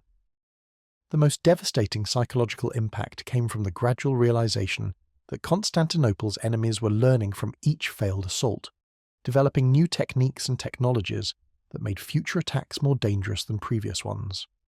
Citizens who had survived one siege found themselves facing subsequent threats from enemies who had studied the city's defensive weaknesses and developed countermeasures specifically designed to exploit them. The comforting illusion that the Great Walls represented permanent solutions to the problem of urban defense gave way to the more troubling recognition that military technology and tactical knowledge were evolving faster than defensive architecture could adapt. Living under these conditions of chronic insecurity fundamentally altered the character of daily life within Constantinople. Parents raising children in a city that might be besieged at any moment made different choices about education, career preparation, and resource allocation than those who could assume their offspring would inherit a stable urban environment. Merchants and craftsmen adapted their business practices to account for periodic disruptions that could destroy years of accumulated inventory or force temporary relocations to safer regions. As the centuries unfolded, these gathering storm clouds periodically broke over Constantinople in waves of actual warfare that tested not merely the city's physical defences, but the psychological resilience of its inhabitants. The great walls that had once seemed like permanent guarantees of security were revealed, through the harsh experience of repeated sieges, to be no more invulnerable than any other human construction when faced with sufficient determination, advanced military technology, and the accumulated weight of sustained assault. The first great test came when Attila's Hunnic confederation swept across the Danube frontier like a force of nature, their mounted archers covering ground at speeds that rendered traditional defensive strategies obsolete. The terror that preceded their approach was almost as devastating as their actual presence, as refugees fleeing from the devastated provinces brought tales of cities burned, populations scattered, and entire regions reduced to smoking wastelands. Constantinople's citizens, watching from their walls as streams of displaced persons sought shelter within the city's protective embrace, could no longer maintain comfortable illusions about their own immunity from the violence consuming the empire's periphery. When the Hunnic armies finally appeared on the horizon, their vast encampments spreading across the Thracian plain like a nomadic city, Constantinople experienced its first prolonged siege since Constantine's original foundation. The psychological impact of seeing enemy campfires glowing beyond the walls each night, of hearing the sound of siege engines being constructed just beyond bowshot, of enduring the steady rain of arrows that made movement in the outer districts dangerous, fundamentally altered how the city's residents understood their place in the world. The siege itself, though ultimately unsuccessful, revealed weaknesses in the urban systems that had seemed so admirably designed during peacetime. The great cisterns that stored the city's water supply proved inadequate when the population swelled with refugees from the surrounding countryside, forcing authorities to implement strict rationing that left families queuing for hours to receive their daily allocations. The granaries that had held comfortable surpluses during normal times were stretched thin by the additional mouths to feed, while the harbour that had brought prosperity through trade became a vulnerability as enemy forces threatened the sea lanes that carried essential supplies. More subtly, but perhaps more significantly, the siege demonstrated how quickly urban civilization could revert to more primitive conditions when external pressures exceeded the capacity of administrative systems to maintain normal order.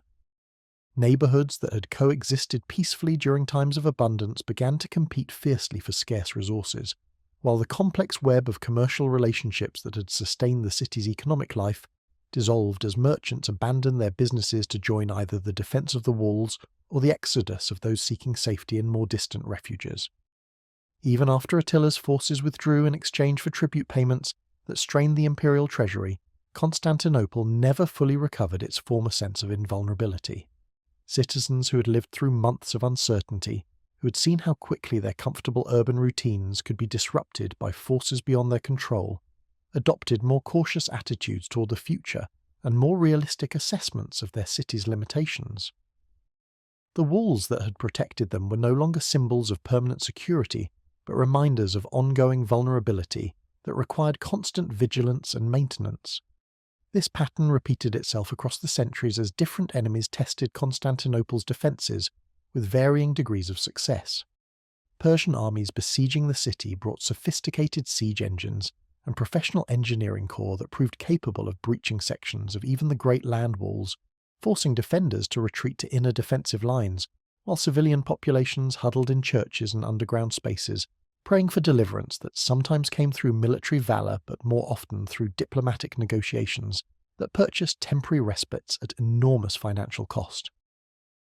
The Avar and Slavic confederations that periodically appeared before the city's walls brought different challenges, their siege tactics combining barbarian ferocity with captured Roman military technology in ways that created new vulnerabilities for defenders to address. Their willingness to maintain blockades through entire campaigning seasons tested not only the city's physical reserves, but the morale of citizens who found themselves trapped within walls that had become prison barriers as much as protective barriers. Each siege left its mark on the urban landscape and the collective memory of Constantinople's population. Buildings damaged by artillery fire were repaired with whatever materials could be obtained, creating a patchwork architectural legacy that told the story of survival through adversity. Public spaces that had once served purely ceremonial functions were converted to military purposes, their decorative elements removed to make room for defensive installations that served as permanent reminders of the city's precarious situation. The most devastating psychological impact came from the gradual realization that Constantinople's enemies were learning from each failed assault, developing new techniques and technologies that made future attacks more dangerous than previous ones. Citizens who had survived one siege found themselves facing subsequent threats from enemies who had studied the city's defensive weaknesses and developed countermeasures specifically designed to exploit them. The comforting illusion that the Great Walls represented permanent solutions to the problem of urban defence gave way to the more troubling recognition that military technology and tactical knowledge were evolving faster than defensive architecture could adapt. Living under these conditions of chronic insecurity fundamentally altered the character of daily life within Constantinople. Parents raising children in a city that might be besieged at any moment made different choices about education, career preparation, and resource allocation than those who could assume their offspring would inherit a stable urban environment. Merchants and craftsmen adapted their business practices to account for periodic disruptions that could destroy years of accumulated inventory or force temporary relocations to safer regions. While Constantinople's defenders struggled to maintain their walls against external enemies, equally insidious pressures were undermining the economic foundations that had sustained the great city's prosperity for centuries. These changes unfolded not with the dramatic intensity of military campaigns, but through the gradual erosion of commercial relationships and trade patterns that had seemed as permanent and reliable as the tides themselves. Like a river slowly changing its course over decades, the great currents of Mediterranean and Black Sea commerce that had once flowed inevitably through Constantinople's harbours began to find alternative channels that bypassed the city entirely. The emergence of new maritime powers in distant regions created the first subtle shifts in these ancient patterns of exchange. Italian city-states, particularly Venice and Genoa, had developed naval technologies and commercial practices that allowed them to compete directly with Constantinople's merchants in markets that had once been exclusively Byzantine preserves. These aggressive competitors possessed advantages that made them formidable rivals: ships designed specifically for long-distance cargo transport, sophisticated banking systems that could finance complex trading ventures, and political independence that freed them from the bureaucratic constraints that increasingly hampered Byzantine commercial activities. More troubling still was the gradual political fragmentation that weakened the empire's ability to maintain control over the trade routes that had fed Constantinople's prosperity. Provincial governors who had once served as reliable agents of imperial policy began to pursue independent courses that prioritized local interests over the broader needs of the empire. These regional leaders, faced with their own military and financial pressures, found it increasingly tempting to negotiate separate arrangements with foreign merchants rather than channel commerce through the traditional networks centered on the capital. The loss of key territories to foreign conquest compounded these problems by depriving Constantinople of access to resources that had sustained its economic life for generations. The fertile grain-producing regions of Anatolia, repeatedly overrun by Persian and later Arab armies, could no longer provide the agricultural surplus that had supported the city's large population. Similarly, the mountain districts that had supplied timber, metals, and other raw materials fell under the control of hostile powers who had no interest in maintaining the commercial relationships that had benefited the Byzantine capital. As these external revenues declined, Constantinople's merchants found themselves forced to compete in an increasingly crowded marketplace with fewer resources and diminished political support. The great trading houses that had once dominated commerce throughout the eastern Mediterranean watched their profit margins shrink as competitors offered better terms to suppliers and customers alike. Many of these established firms, built up over generations of careful cultivation of commercial relationships, simply could not adapt quickly enough to the new competitive environment and gradually faded into insignificance. The workshops that had produced Constantinople's renowned luxury goods faced equally challenging conditions as demand for their products declined and access to essential raw materials became more difficult and expensive. Master craftsmen who had spent decades perfecting their skills in metalworking, textile production, and other specialized trades found their expertise increasingly irrelevant as customers turned to cheaper alternatives produced by competitors operating under more favorable economic conditions.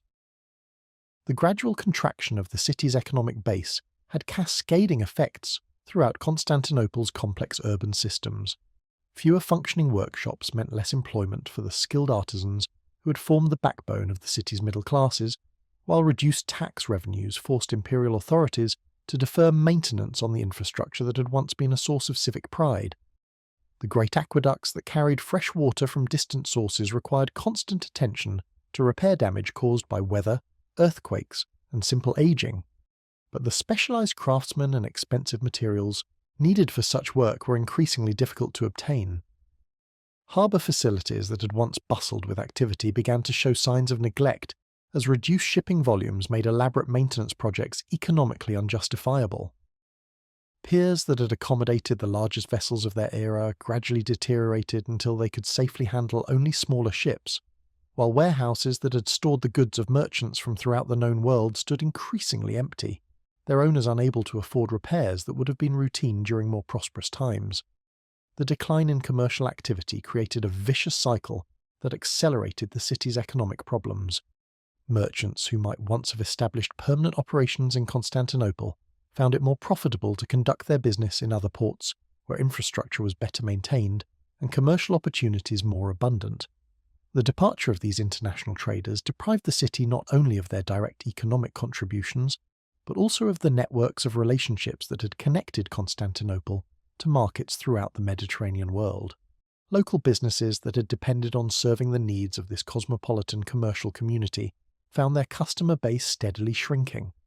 Innkeepers, money changers, interpreters, and the countless other service providers who had flourished during Constantinople's golden age were forced to seek alternative livelihoods or join the growing numbers of citizens who emigrated to regions offering better economic prospects. The imperial government's efforts to address these economic challenges often proved counterproductive, as desperate attempts to increase revenue through higher taxes and more restrictive regulations drove away the very commercial activities they were designed to support. Merchants who faced burdensome customs duties and complex bureaucratic procedures found it increasingly attractive to conduct their business in ports where such obstacles did not exist, while local entrepreneurs discovered that innovation and expansion were discouraged by policies designed to protect established interests. As external pressures mounted and economic foundations weakened, the internal fabric that had once bound Constantinople's diverse population into a functioning urban community began to unravel with a speed that would have seemed impossible during the city's golden age. The very complexity and sophistication that had made Byzantine civilization such a remarkable achievement now became sources of division and conflict, as different groups within the capital pursued increasingly incompatible visions of how the empire should respond to its mounting challenges. The imperial court, that brilliant centre of ceremony and culture that had once provided stable leadership for the vast Byzantine territories, found itself torn by factional disputes that reflected deeper disagreements about fundamental questions of policy and identity. Court officials who had spent their careers mastering the intricate protocols of imperial administration discovered that their carefully cultivated expertise meant little when the basic assumptions underlying the system came under sustained challenge. Families that had served the empire loyally for generations found themselves forced to choose sides in conflicts where neutrality was increasingly impossible, and where yesterday's allies might become tomorrow's enemies.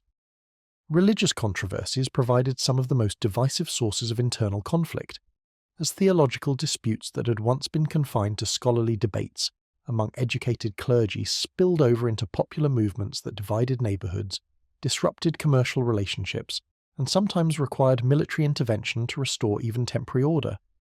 The Christian faith that had served as a unifying force during Constantinople's rise now fractured into competing interpretations that seemed irreconcilable to their respective adherents.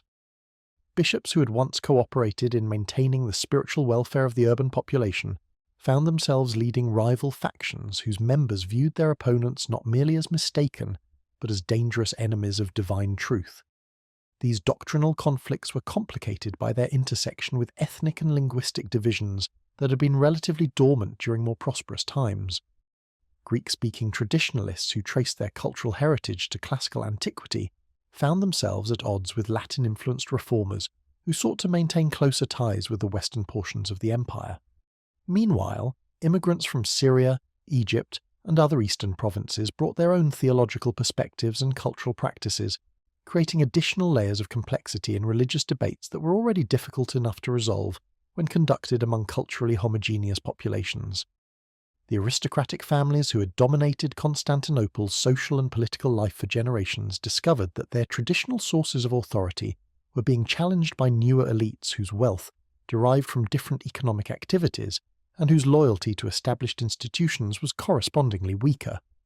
Military commanders who had earned distinction in the empire's frontier wars returned to the capital, with their own ideas about how imperial resources should be deployed, while successful merchants who had adapted to changing commercial conditions possessed financial resources that gave them political influence, despite their lack of traditional aristocratic credentials.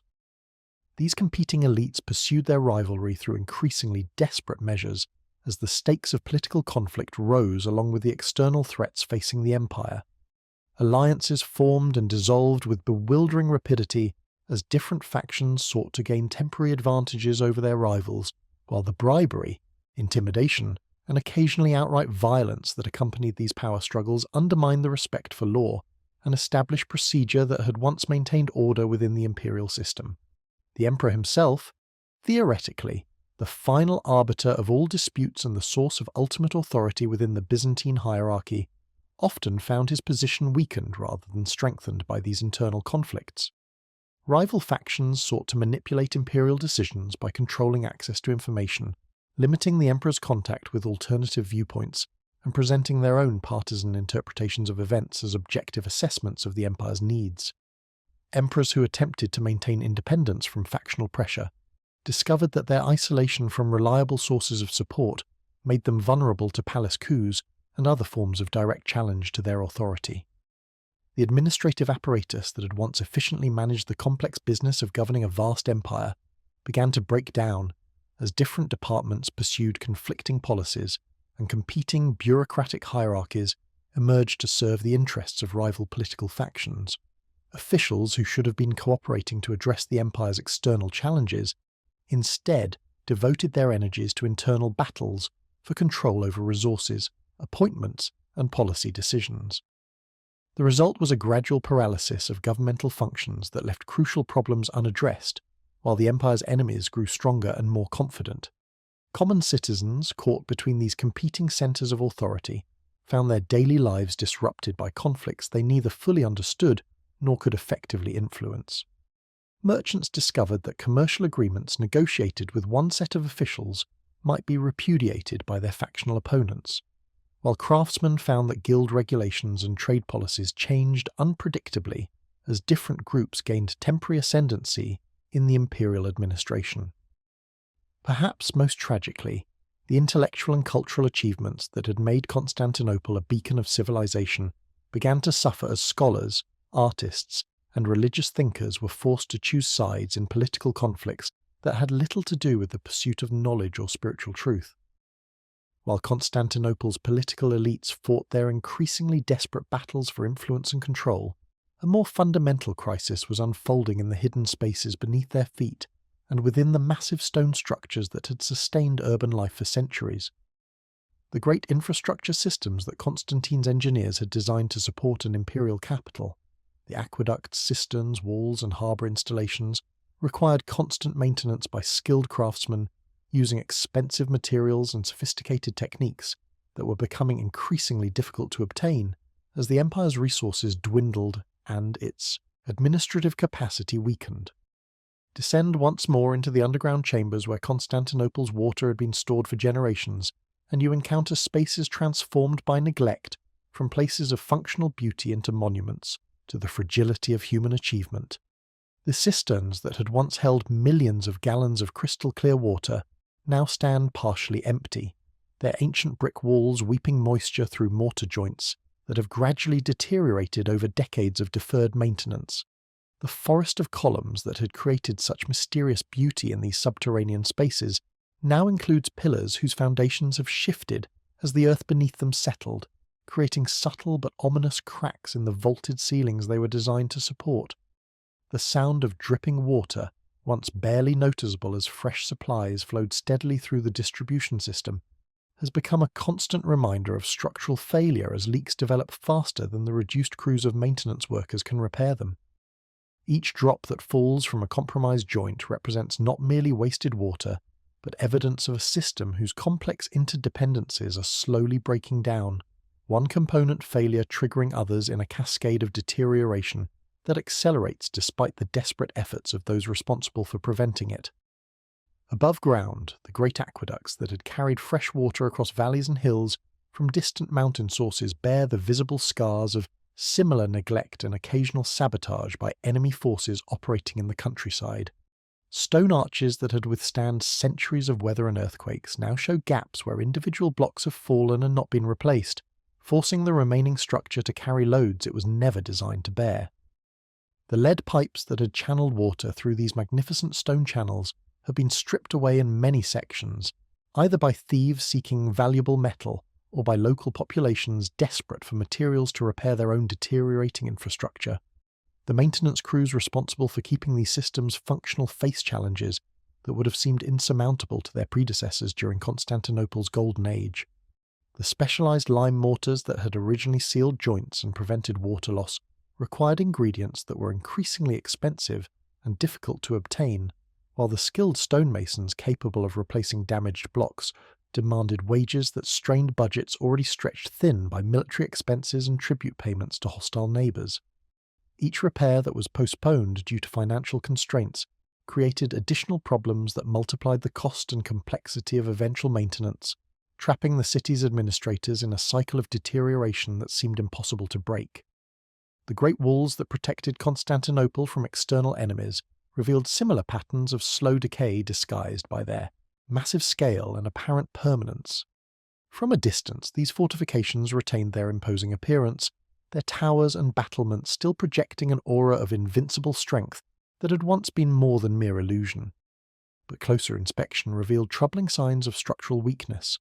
Mortar joints that had been eaten away by centuries of freeze-thaw cycles, drainage systems clogged with debris that caused water to pool against foundations, and lead sheets that had once protected the tops of walls from weather damage but had been removed and never replaced due to their value as scrap metal.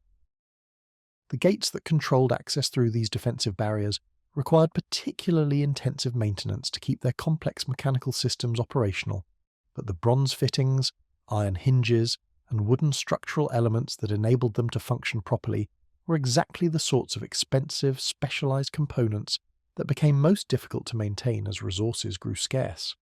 Guards assigned to these crucial installations reported increasingly frequent mechanical failures that left gates partially open or completely immobilized, creating security vulnerabilities that enemy forces were quick to notice and potentially exploit. Along the seaward approaches to the city, the harbour installations that had once facilitated the maritime commerce that sustained Constantinople's prosperity showed equally troubling signs of systematic deterioration. The great chain that had protected the Golden Horn from hostile fleets remained in place, but sections of it had not been properly maintained for decades and would likely fail under the stress of actual use. The stone quays and wooden piers that accommodated merchant vessels required constant repair to prevent their collapse into the harbour waters, yet the specialised marine construction techniques needed for such work demanded craftsmen whose skills were increasingly rare and expensive. More subtly, but perhaps more significantly, the knowledge required to maintain these complex systems was itself becoming a casualty of the empire's declining circumstances. Master engineers who understood the principles underlying aqueduct construction, cistern design, and fortification architecture were not being replaced as they aged and died, partly because the extended apprenticeships required to transmit such knowledge were increasingly difficult to finance, and partly because young men with the intellectual capacity for such training were being drawn into military service or other activities that offered more immediate rewards. The stones themselves seemed to understand their abandonment long before the humans who depended on them fully grasped the implications of accumulated neglect.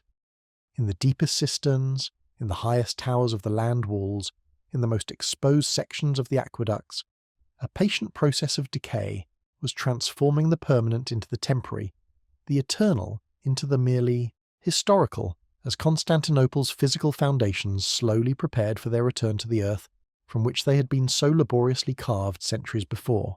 In the spring of the year 1453, as the last snows melted from the hills of Anatolia and the first merchant ships of the season began to venture forth from their winter harbours, a vast Ottoman army assembled on the European shores of the Bosporus like a great migration of peoples drawn by some irresistible natural force.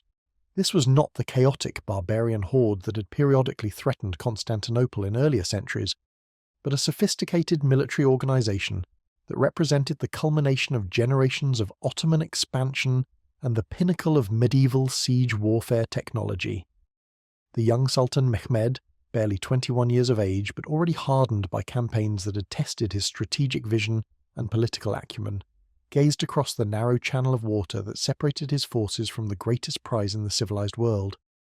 He understood, as his predecessors had not, that Constantinople's fall would require not merely military superiority, but a patient, methodical approach that addressed every aspect of the city's defensive capabilities while maintaining the morale and supply systems necessary for a prolonged siege.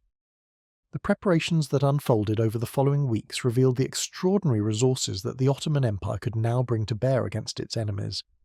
Massive cannons, cast in Hungarian foundries by engineers who had studied the latest developments in artillery design, were dragged into position facing the land walls that had protected Constantinople for more than 1,000 years.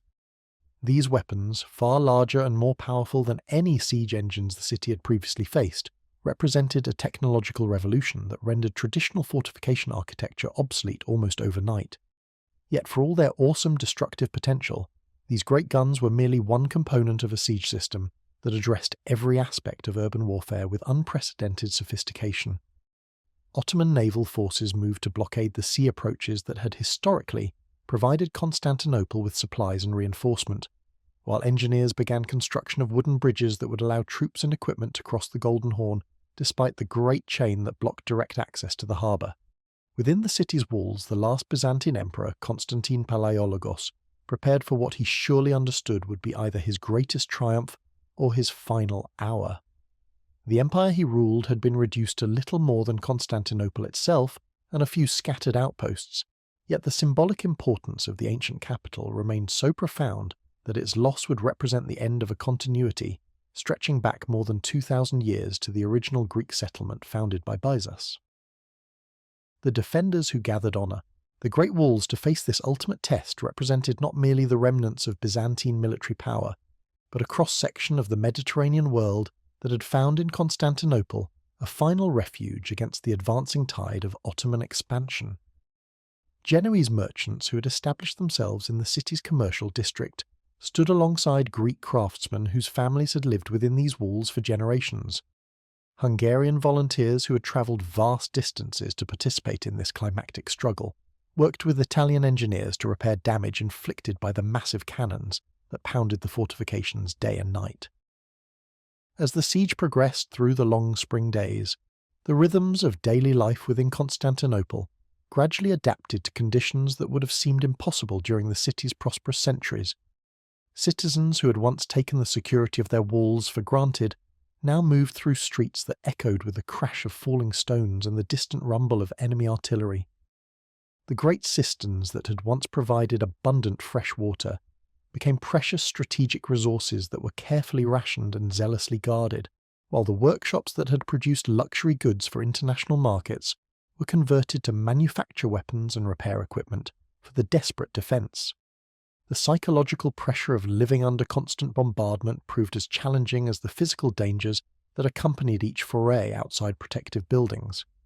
Children who had never experienced warfare learned to recognize the different sounds of various siege engines, while elderly citizens who remembered stories of earlier attacks found themselves witnessing the probable end of the world they had known since birth. Yet even as Ottoman forces tightened their grip around the city, and the great cannons systematically demolished sections of the land walls that had stood intact for centuries, something of Constantinople's essential character persisted in the calm dignity with which its inhabitants faced their approaching fate.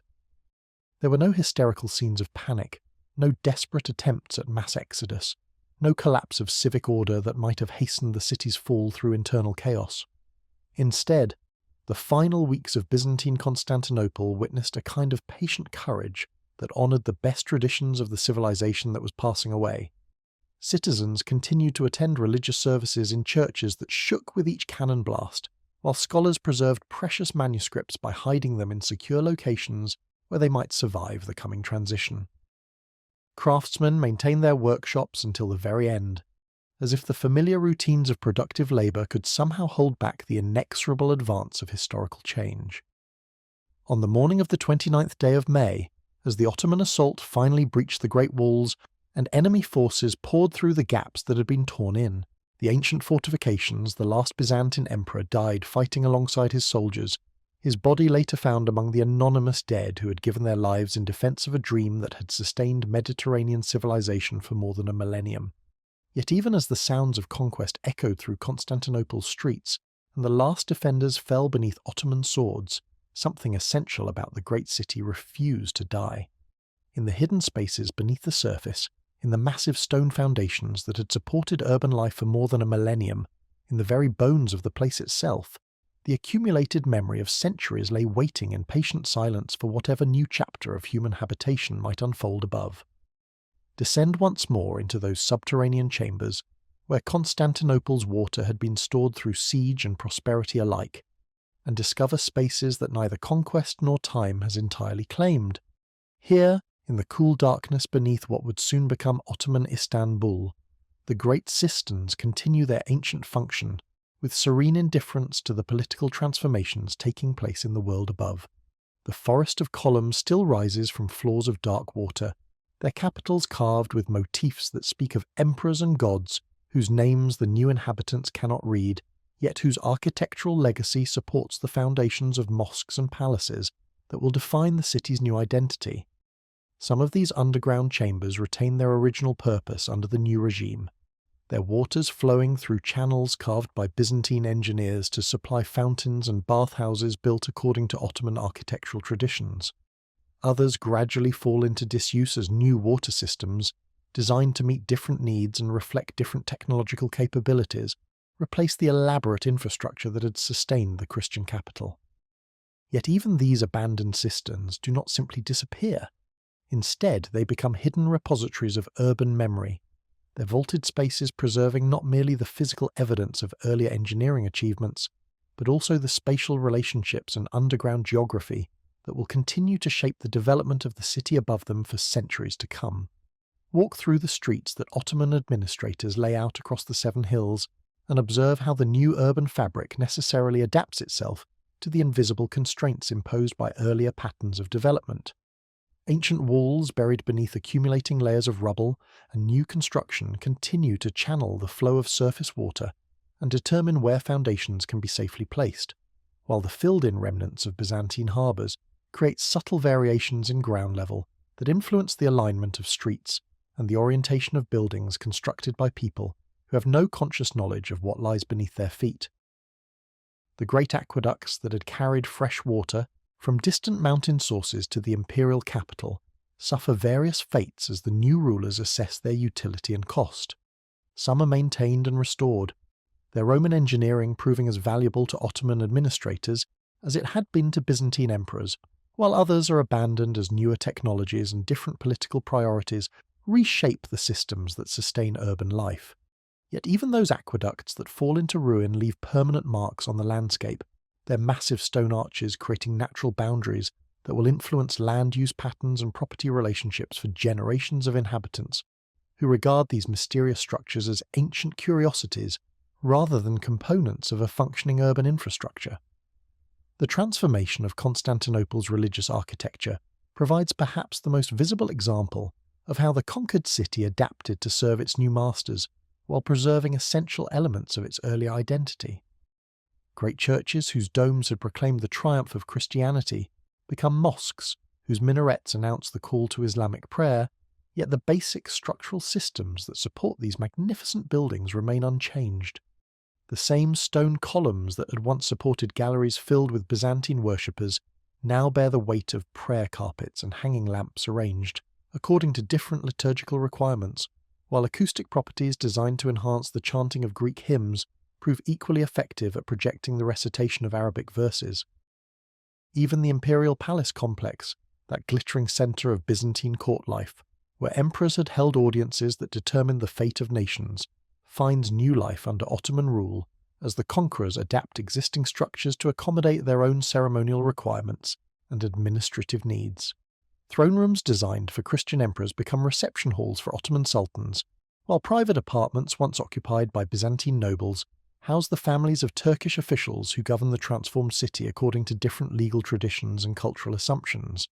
Yet for all these visible adaptations and transformations, perhaps the most remarkable aspect of Constantinople's transition from Christian capital to Islamic metropolis lies in the continuity of its essential character as a great crossroads where civilizations meet and mingle.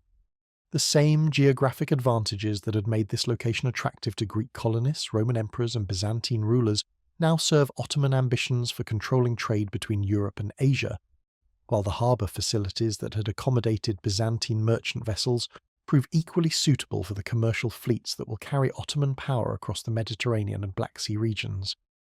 The stones themselves, those patient witnesses to more than a millennium of human ambition and achievement, neither mourn the passing of the old order nor celebrate the arrival of the new, but simply continue their ancient function of providing stable foundations for whatever forms of urban life their human inhabitants choose to create above them.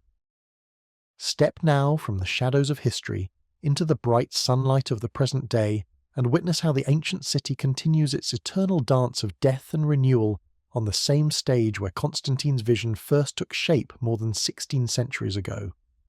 Modern Istanbul spreads across its 7 hills with the confidence of a metropolis that has learned to embrace both change and continuity, its 15 million inhabitants creating an urban symphony that echoes themes first sounded when Greek colonists pulled their ships onto these same shores in the distant past. The ferries that cross the Bosporus each morning carry commuters whose daily journeys recapitulate in miniature the great movements of peoples that have shaped this crossroads for millennia. Office workers travelling from Asian suburbs to European business districts follow sea routes that Byzantine merchants once used to connect the grain markets of the Black Sea with the workshops of the Mediterranean, while the modern bridges that span the strait serve the same essential function as the ancient harbour chain that once protected Constantinople's maritime approaches from hostile fleets. Walk through the narrow streets that climb the steep slopes above the Golden Horn and discover how the irregular patterns of medieval urban development continue to shape the movement of 21st century pedestrians. Lanes that twist and turn according to the logic of Byzantine property boundaries now accommodate vendors selling everything from traditional Turkish carpets to modern electronics, their stalls arranged in configurations that would be recognizable to merchants who conducted business on these same sites 1,000 years ago. The great mosques that dominate Istanbul's skyline stand as monuments not merely to Islamic architectural achievement, but to the city's genius for adaptation and creative transformation. The soaring dome of Hagia Sophia, that masterpiece of Byzantine engineering that became the model for Ottoman religious architecture, now serves as a museum where visitors from around the world can contemplate the layered history inscribed in its ancient walls. Nearby, the Blue Mosque proclaims the artistic sophistication of Ottoman civilization while incorporating structural principles and spatial relationships inherited from its Christian predecessors. Yet perhaps the most remarkable testament to Istanbul's capacity for reinvention lies not in its most famous monuments, but in the countless small details that reveal how past and present interweave in the fabric of daily life. Neighbourhood tea houses occupy spaces that might once have been Byzantine workshops, their patrons gathering around tables placed above Roman foundations, whose existence they neither know nor need to know in order to appreciate the continuity of human companionship that has flourished on this ground for 2 millennia. The covered markets that form the commercial heart of the old city preserve not only the physical structures of Ottoman-era commerce, but also the social relationships and cultural practices that have governed trade and negotiation in this part of the world since antiquity. Shopkeepers whose families have operated businesses in the same locations for generations understand intuitively the principles of hospitality, patience, and mutual respect that allowed their predecessors to create profitable relationships with customers from dozens of different cultures and religious traditions. Beneath the modern streets, the ancient cisterns continue their patient existence as some of Istanbul's most cherished architectural treasures. Tourists who descend into these subterranean chambers encounter spaces that remain essentially unchanged from the days when they stored water for Byzantine emperors, their forest of columns creating an atmosphere of mystery and contemplation that transcends any particular religious or cultural tradition. The gentle sound of dripping water that once marked the passage of imperial centuries now provides a meditative soundtrack for visitors seeking respite from the intensity of contemporary urban life. Even Istanbul's modern infrastructure reflects this deep historical layering in ways that city planners and engineers must constantly take into account. New subway lines threading beneath the peninsula encounter archaeological sites that require careful excavation and preservation, While construction projects routinely uncover Byzantine foundations, Ottoman burial grounds, and artifacts from every period of the city's long development, each new building must negotiate not only current zoning requirements, but also the accumulated legacy of previous generations who have left their mark on every square metre of available space. The Bosporus itself remains the eternal constant around which all these human activities organise themselves. The same currents that carried Byzantine grain ships and Ottoman war galleys now support a maritime traffic that includes everything from massive container vessels connecting European and Asian commercial networks to traditional fishing boats, whose designs have changed remarkably little over the centuries. The strait continues to serve its ancient function as a natural highway between different worlds, while its strategic importance has evolved to meet the requirements of modern geopolitics and international commerce. This is Istanbul's great achievement, not merely to have survived the rise and fall of empires, the transformation of religions and the revolution of technologies, but to have created an urban environment where all these changes seem to have occurred naturally, organically, as expressions of some deeper continuity that transcends any particular historical moment. The city serves as a living demonstration that human civilization at its best can accommodate both tradition and innovation, creating spaces where the wisdom of the past informs the possibilities of the future without constraining them. As we reach the end of our journey through the lost capital that sleeps beneath modern Istanbul, let us pause to consider what this extraordinary story reveals about the nature of human civilization itself and the eternal dance between permanence and change that defines our relationship with the places we call home. The rise and transformation of Byzantium into Constantinople, and its eventual metamorphosis into Ottoman Istanbul, offers lessons that extend far beyond the specific circumstances of one remarkable city, speaking to universal truths about how human communities adapt, endure, and ultimately transcend the limitations that seem to constrain their possibilities. Consider first the profound paradox that emerges from this long narrative. What appears to be a story of decline and fall reveals itself, upon closer examination, to be a tale of continuous adaptation and renewal. The Byzantine Empire that fell to Ottoman conquest in 1453 was not simply destroyed, but transformed, its essential functions and cultural achievements preserved within new institutional frameworks that served different masters while maintaining the same fundamental purpose of connecting diverse peoples and facilitating the exchange of goods, ideas, and cultural practices across vast distances. This pattern of creative destruction and reconstruction appears at every level of the city's development, from the grand sweep of political history to the intimate details of daily life. The Greek colonists who first settled on this promontory did not create their community from nothing but built upon the knowledge, trade relationships, and even the physical foundations left by earlier inhabitants whose names we will never know. Constantine's great capital incorporated not merely the geographic advantages of the earlier Greek settlement, but also its accumulated social relationships, commercial networks, and cultural traditions, weaving them into a larger tapestry that honoured the past while serving the needs of a transformed present. Even the Ottoman conquest, seemingly the most dramatic rupture in the city's long history, preserved more than it destroyed. The great cisterns continued to provide water, the harbour facilities accommodated new fleets, the streets channeled different processions but served the same essential function of connecting neighbourhoods and communities.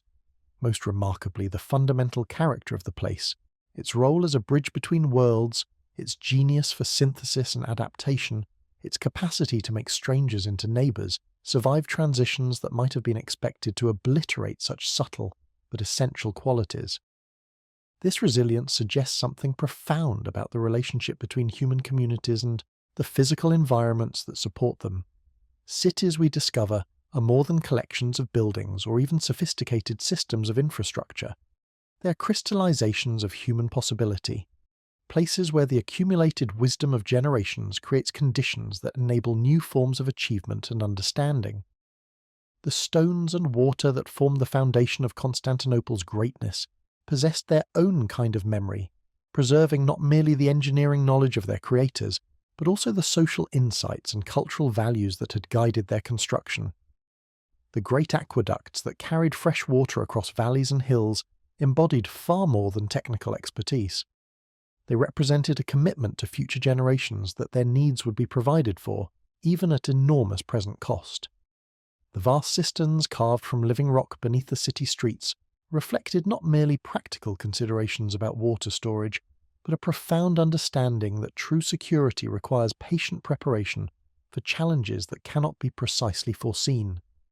The massive walls that protected the city from external enemies demonstrated not only military engineering, but also a collective faith that some things are worth defending, even when the costs seem to exceed any reasonable calculation of benefits. These physical structures, which have outlasted the empires that created them and the civilizations that they served, continue to offer their silent testimony about the possibilities and limitations of human ambition. They remind us that the greatest achievements of urban civilization emerge not from the vision of individual leaders, however brilliant, but from the accumulated efforts of countless ordinary people who contribute their skills, their labour, and their hope to projects whose completion they may never live to see.